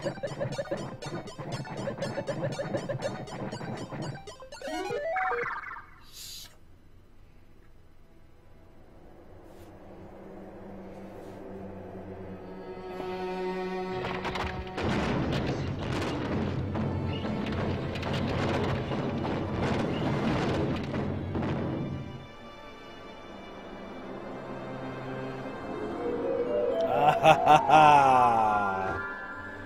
Cute.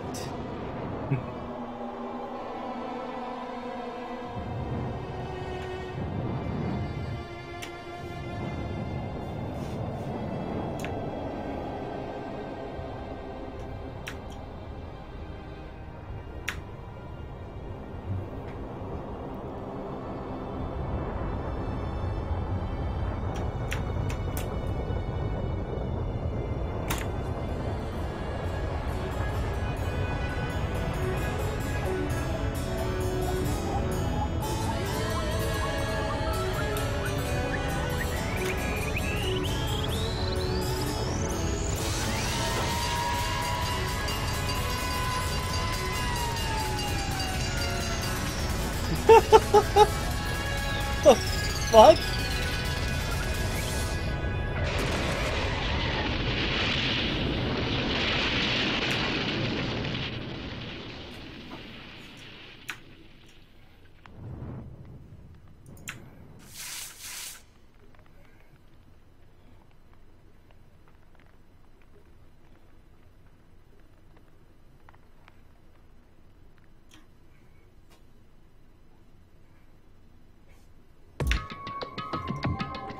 It's over.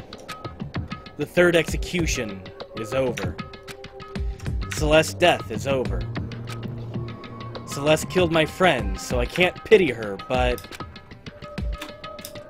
I also can't deny that at one point I considered her a friend too. And for him to just come along and... Isn't it just awful? Someone couldn't cut free of their regrets from the outside world, and so more people had to die. Extreme! You guys are still young. You need to place more value on your lives. What are you gonna do? Jeez, and here I thought you guys were gonna pass the torch of hope to the next generation. Let me out of here! Oh, what do I care about hope? I'll throw it in the trash if you just let me out of here. Too bad. You're all the embodiment of hope, whether you like it or not. and it's my destiny to knock you down one by one. It's sad, yes it is, but that reality just can't be avoided. Don't talk like you're not responsible. How long are you gonna make us keep going through this? What do you want from us? How strange. God, I'm so sick of people asking me that. Give it a rest already. So, anyway, Kyoko, did I see you get some kind of key-type object from Celeste? Hey! So, what's the deal with that? What? Huh? What's the matter? So then, I'll answer your question if you answer mine. you... What did you do? What did you do to me? Ooh. What? Hey, Answer me. What did you do to my body? Ooh, how exciting. What? Oh man. Oh jeez. Oh man. Oh jeez. What do you mean? What did I do? I have no idea. I don't know anything about it.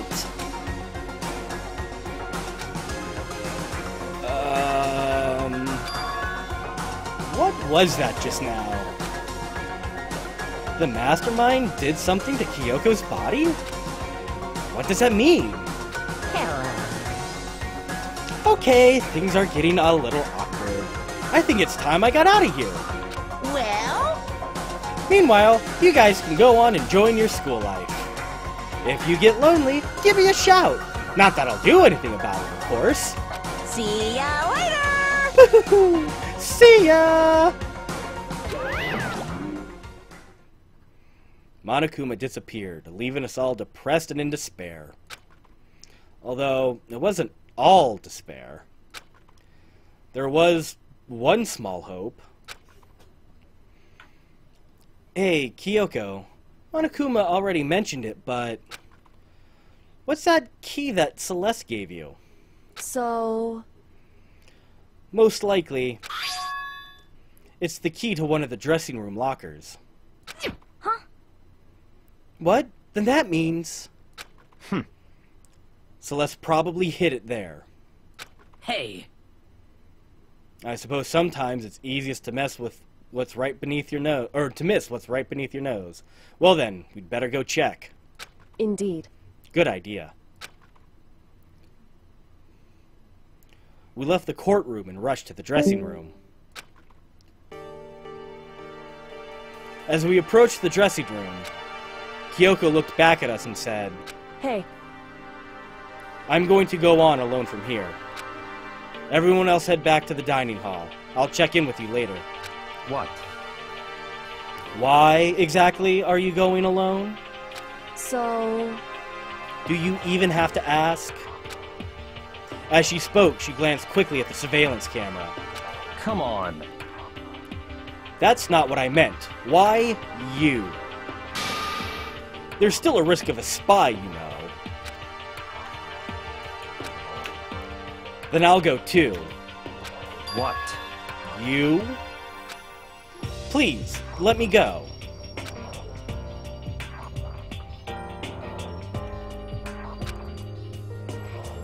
Standing here arguing is just going to draw more attention to us. Goodbye. Do whatever you want. Thank you, Byakuya. well then. Then it's up to you now. Yo!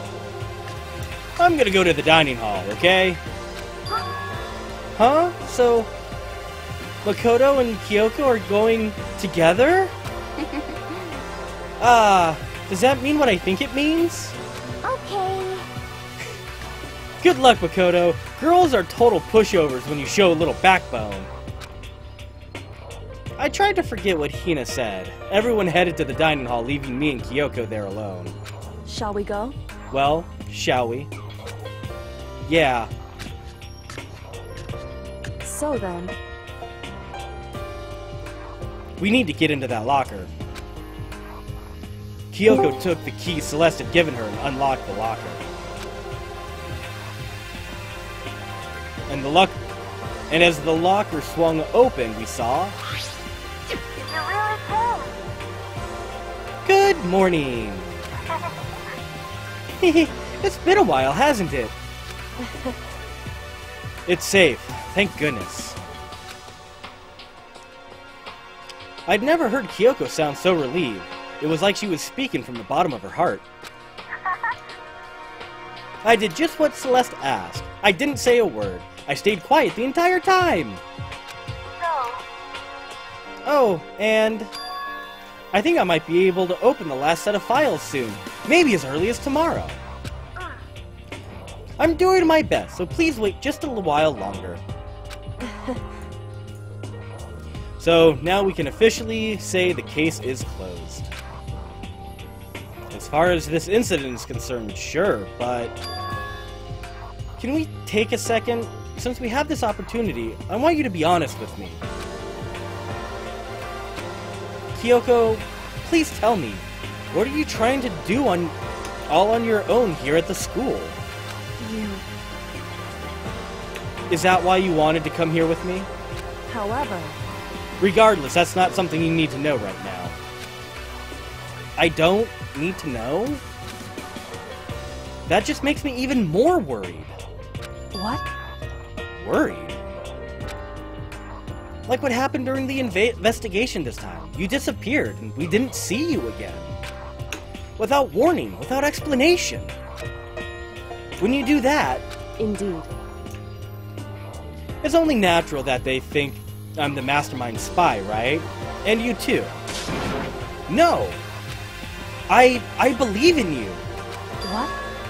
You believe in me? Isn't it obvious?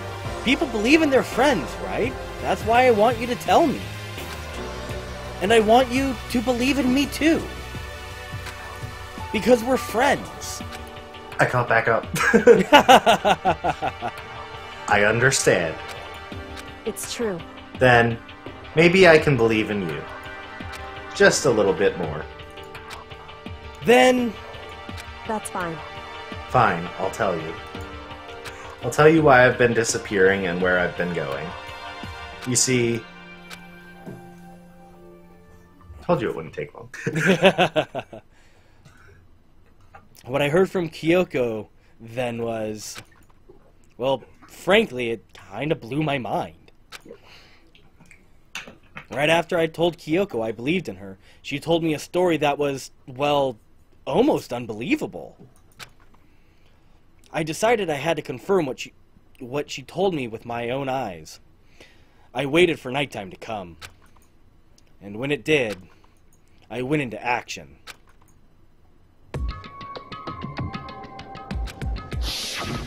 Correct. The boys' bathroom on the second floor doesn't have a surveillance camera or monitor in it. And in the storage closet there, way in the back,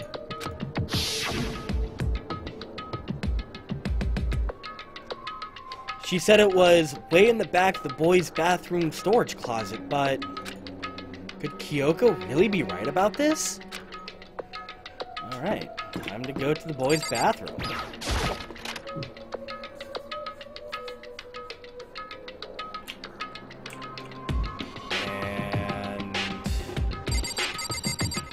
Go to the storage closet in the back. It's just a normal storage closet as far as I can tell. The secret Kyoko told me about, could it really be hidden there? Alright, so just one big area to click. She said it was way in the back of the storage closet. But I mean, seriously? Without thinking, I placed my hand on the back of the storage closet. And suddenly, as if I were being yanked in... Gashunk! At the same time I heard that sound, I fell through the wall. I had no idea what was going on. Baba-dump. I had fallen through the back of the storage closet. Huh? It turned out The back wall was like a revolving door, and I'd made my way to the other side. Just like Kyoko had said. In the boys' bathroom on the second floor, there's a storage closet. And way in the back of that closet, there's a secret room. So this is a secret room. But what's in here? Books. Lots of books. There's a bunch of files and what look like volume after volume of yearbooks. They're all covered in dust. Looking at everything, one file at the edge of the bookshelf caught my eye. Hope's Peak Academy Student Register. This is the only thing here not covered in dust. Has someone been looking at it recently? I slipped the file into my hand, but before I had a chance to take a look, a slip of paper fell out of the file, and I turned my attention to it. What's this? You must not leave. That's kind of weird. I could understand if it said, like, I can't leave, but you must not leave? What is this? My head feels funny. This strange sensation. It's like deja vu. Those words, you must not leave. I've seen them somewhere before. But I can't quite remember. What do I know? What don't I know?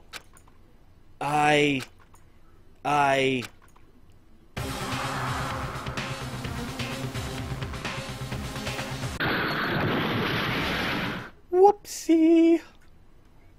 A strange sound rang out through my head. It felt like it was shaking my brain back and forth. And then darkness. I don't understand what's happening. I don't know what started it. It's all over. And with that, I opened my eyes. I didn't know how long it had been.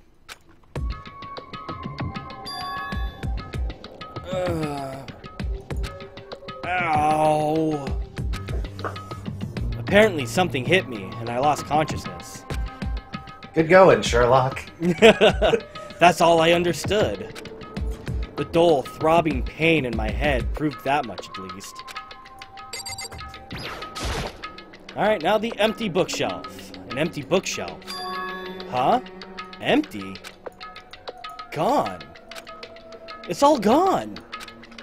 The yearbooks, the student registry, and even the note that had fallen on the floor. It's all gone? What does this mean? But my brain refused to do any more work. The instant pain in my head began to spread across the rest of my body. Insistent pain. For now, I should get back to my room. Get some rest.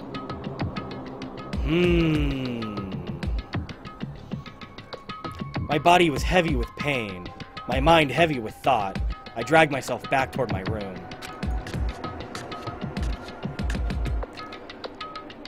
Somehow I made it back to the first floor of the school.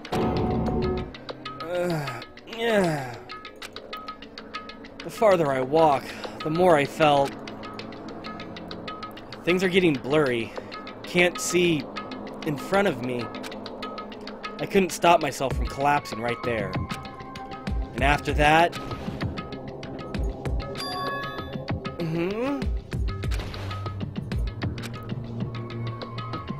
As if from a vast distance, I heard a sound. It was faint, but undeniable. That sound... It's coming from... the gym? As I desperately hauled my shaky frame toward the gym, the sound got stronger and stronger. Fuck y'all. Yeah. What's going on? It can't be nothing. Here? In the gym? Alright, to the gym we go. I didn't make a sound as I opened the door to the gym. The sounds coming from inside the gym, meanwhile, only intensified that much more.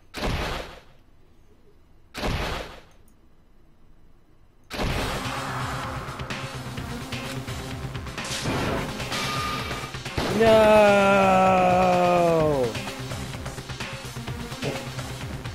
Before me, there raged a battle beyond anything humanly possible. No, one side's not human, that's for sure, but regardless, I couldn't stop staring. I forgot to move, or even breathe. Why, you? What do you think you're doing? I asked you a question. What's the meaning of this? How dare you defy me? This wasn't part of the deal! The deal? I've made a decision. I will no longer retreat, no longer compromise, no longer regret. I've made my decision. I'm going to resist you. Okay. But you do realize what will happen if you go through with this, right? You haven't forgotten, have you? What I'm holding hostage?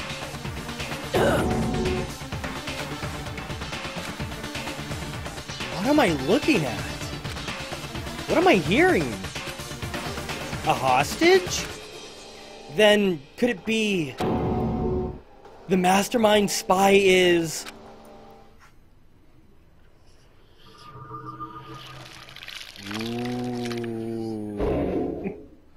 Ooh. Oh, I'm not gonna lie, my nipples are hard. To be motherfucking continued. Got an item! You received Super Robo Justice Present. Do you want to save the data? Yes. Yes, I do.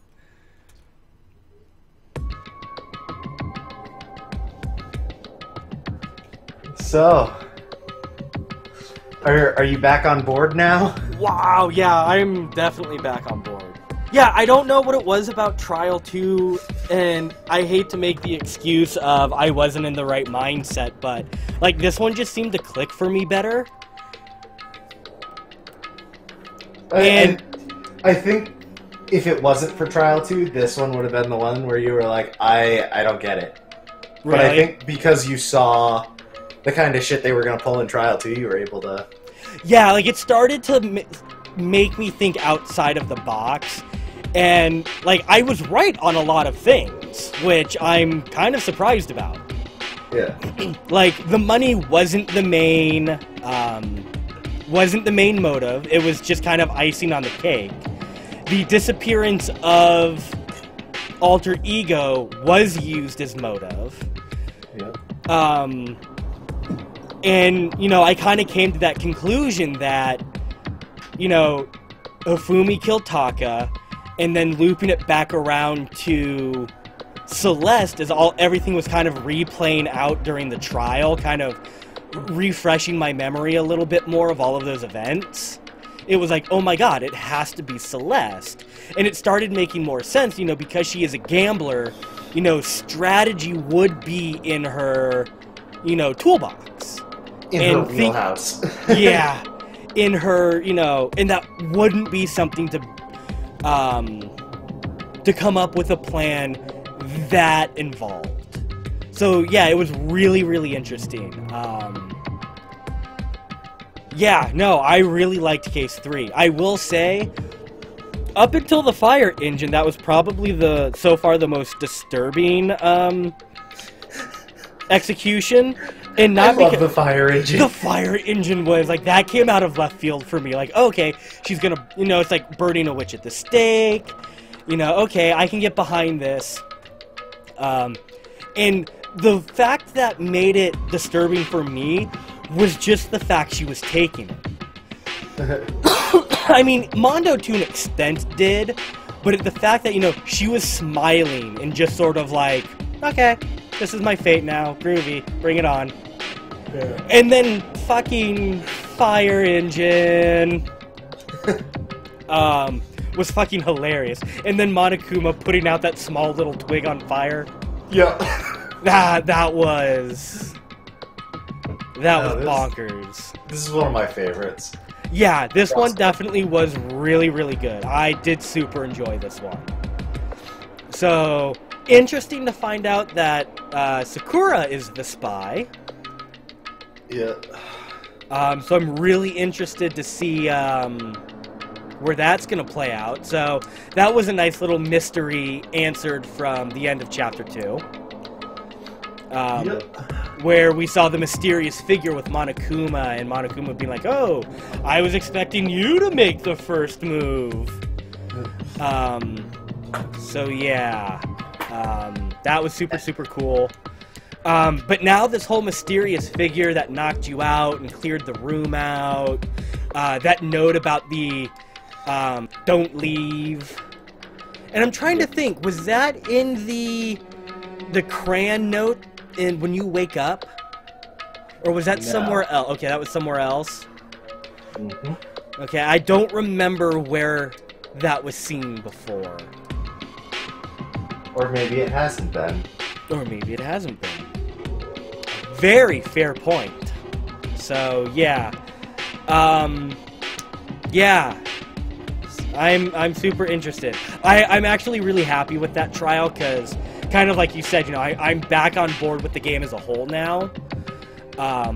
It is just, you know, relearning all of the mechanics of the trials, because it's usually several days before we loop back around to that. Yeah. And also I have a really bad habit of not letting the whole argument play out and assuming. Like, oh yeah, the bullet has to be used, and it's like, oh wait, no.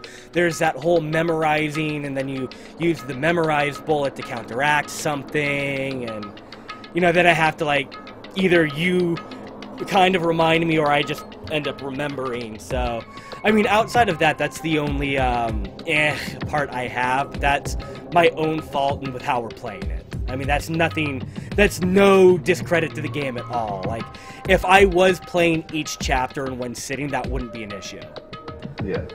And if I did bang this out in 2 days, like a certain someone we know. I had nothing better to do, and it was so good. I could not put it down. Yeah, and I can definitely see why.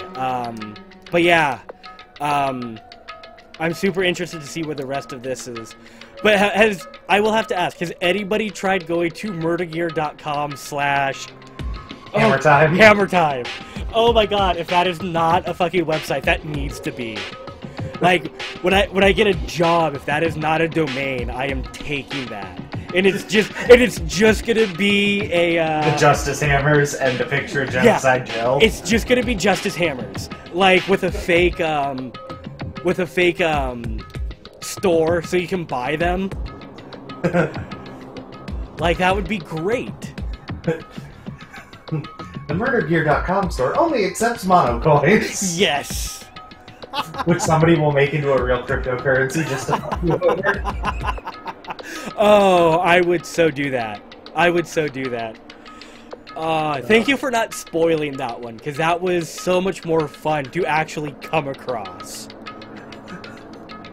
Yeah, no, I forgot about that one. When I hit that line, I couldn't help but laugh.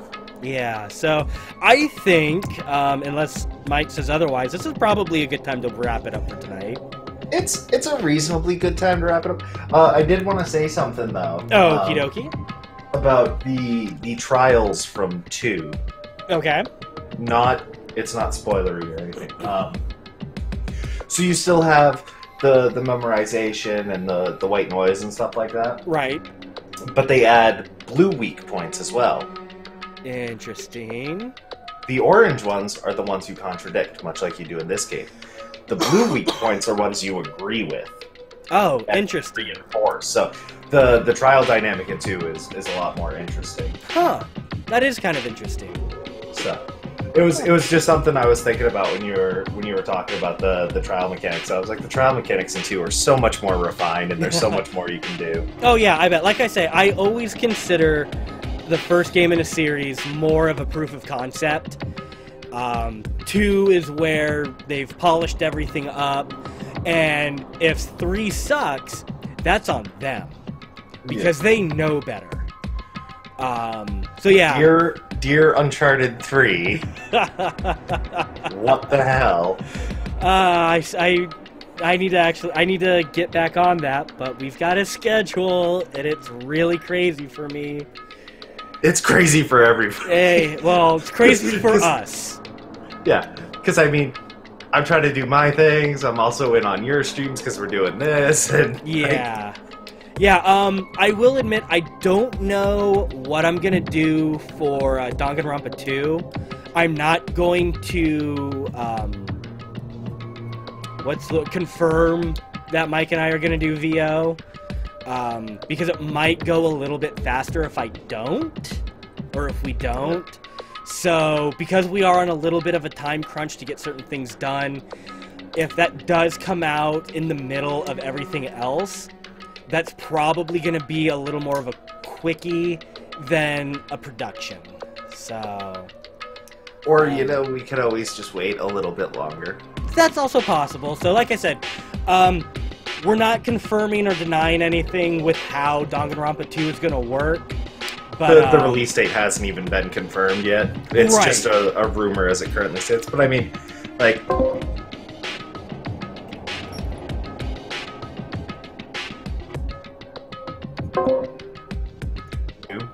I disconnected again. Oh. Yeah, there was, for those of us who played it on Vita, there was a good 7-month wait between the two. So, I mean, having to wait till, you know, April, May to get around to it.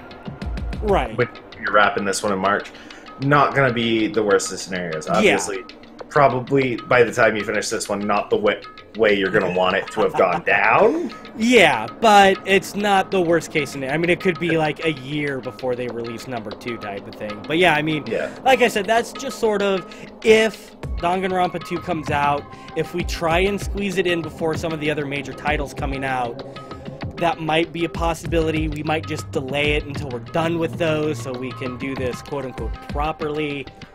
Who knows? More details as more information comes out and, you know, things progress. So, I'm gonna just throw this out there as a suggestion. Opie dopey. Because of what I got going on Friday, and because I totally botched it yesterday, we should probably just replace Saturday with Danganronpa so we can kind of keep to schedule. That sounds fine with me. I don't even remember what we were doing Saturday. Were we doing more SF5, or did we talk about something else? That was your plan, yeah. Okay. Yeah, no, I say to do that just to sort of make up for that little bit of lost time.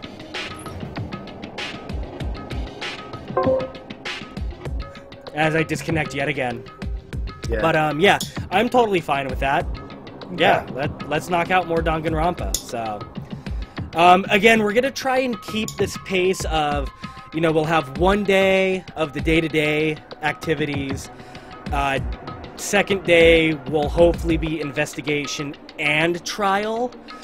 But it depends, because some of the chapters that are coming up, as far as I recall, I can think of definitely one, but possibly two, where the day itself is very short and the investigation's kind of long, so that would probably be day 1, and then the trial's kind of a little longer and challenging, and that would probably be day 2. Okay, so it'd be day-to-day and investigation, and then trial day 2. Yeah. Alright, fair enough. But, like I said, that's kind of how we want to do it. So, like I said, that's kind of why we're wrapping up here now. I mean, I could go a little bit longer. I'm pretty sure Mike could go a little bit longer. But this just is a really good place to wrap up. Yep. So, yeah, we're going to call it here. Definitely a great night. A lot of questions answered, more questions asked. I'm actually super ecstatic that I finally kind of called it. That, I mean, granted, I kind of got it called mid-trial, but I think it was the stuff that started popping up mid-trial that really made those pieces fit together for me. But anyway, yeah, that was super cool. I enjoyed it. But yeah, so that's going to do it for us tonight. Look down below for our streaming schedule and what's on deck. A lot of it is subject to change, or basically everything is subject to change. Which I think we should just put that in those boxes, like all content's subject to change. You should just not even list games for me anymore. Like, it's very rare that I will confirm something in advance, and even then, that's super subject to change. Yeah, so, and especially times like when we go live and when we end. Like, we started early today, we're technically ending late, but that's how Danganronpa has been going. But anyway, but like I just said, that's kind of a general guideline. If you really want to keep track of us, hit that follow button if you haven't already, so Twitch can send you out a notification every time we go live. When it works. So that's why we also recommend that you follow us on Twitter at Z2GamesNet, so you can get a more reliable source of notifications every time we go live. And if we have any really big announcements that can't wait till the next time we stream, we will usually post those announcements there as well. Also, check us out on YouTube at youtube.com/ZeroToleranceGames, where I am exporting everything, well, just about everything we do. There are a couple of caveats to that. So about 95% of the stuff gets highlighted and uploaded there. It's easier to find everything there because I put everything in playlists. So it's easy to find, easy to watch. So if you're liking this, you've come in late, check out the other stuff on YouTube. If you're finding this on YouTube, thank you for getting this far and sticking with this. We appreciate it here at Zero Tolerance Games. Hoping you're liking. Check us out on Twitch. Yeah, and check us out on Twitch at twitch.tv/ZeroToleranceGames, where we stream 7 days a week. So vicious cycle on that self-plugging.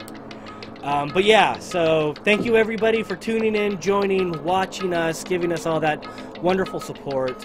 Big shout outs to Envy as always for, you know, being a super bro. Shout outs to Mindex for hopping in for a while. No clue where you ran off to, but Mindex be Mindex. Yeah, so this was a good night. I thank you all again very much. So for Zero Tolerance Games, my name is Jason Cupcake Troll Gordon, joined with Mike Psychotic Kelly. Remember, follow us on social media. It's easier than getting kicked in the balls. Well, it depends who you talk to, but it's also less painful. Again, depending on who you talk to, there are people who pay money for that, but that's a sidetrack. And we will catch you next time. They pay money for it, but it still hurts. They just enjoy the pain.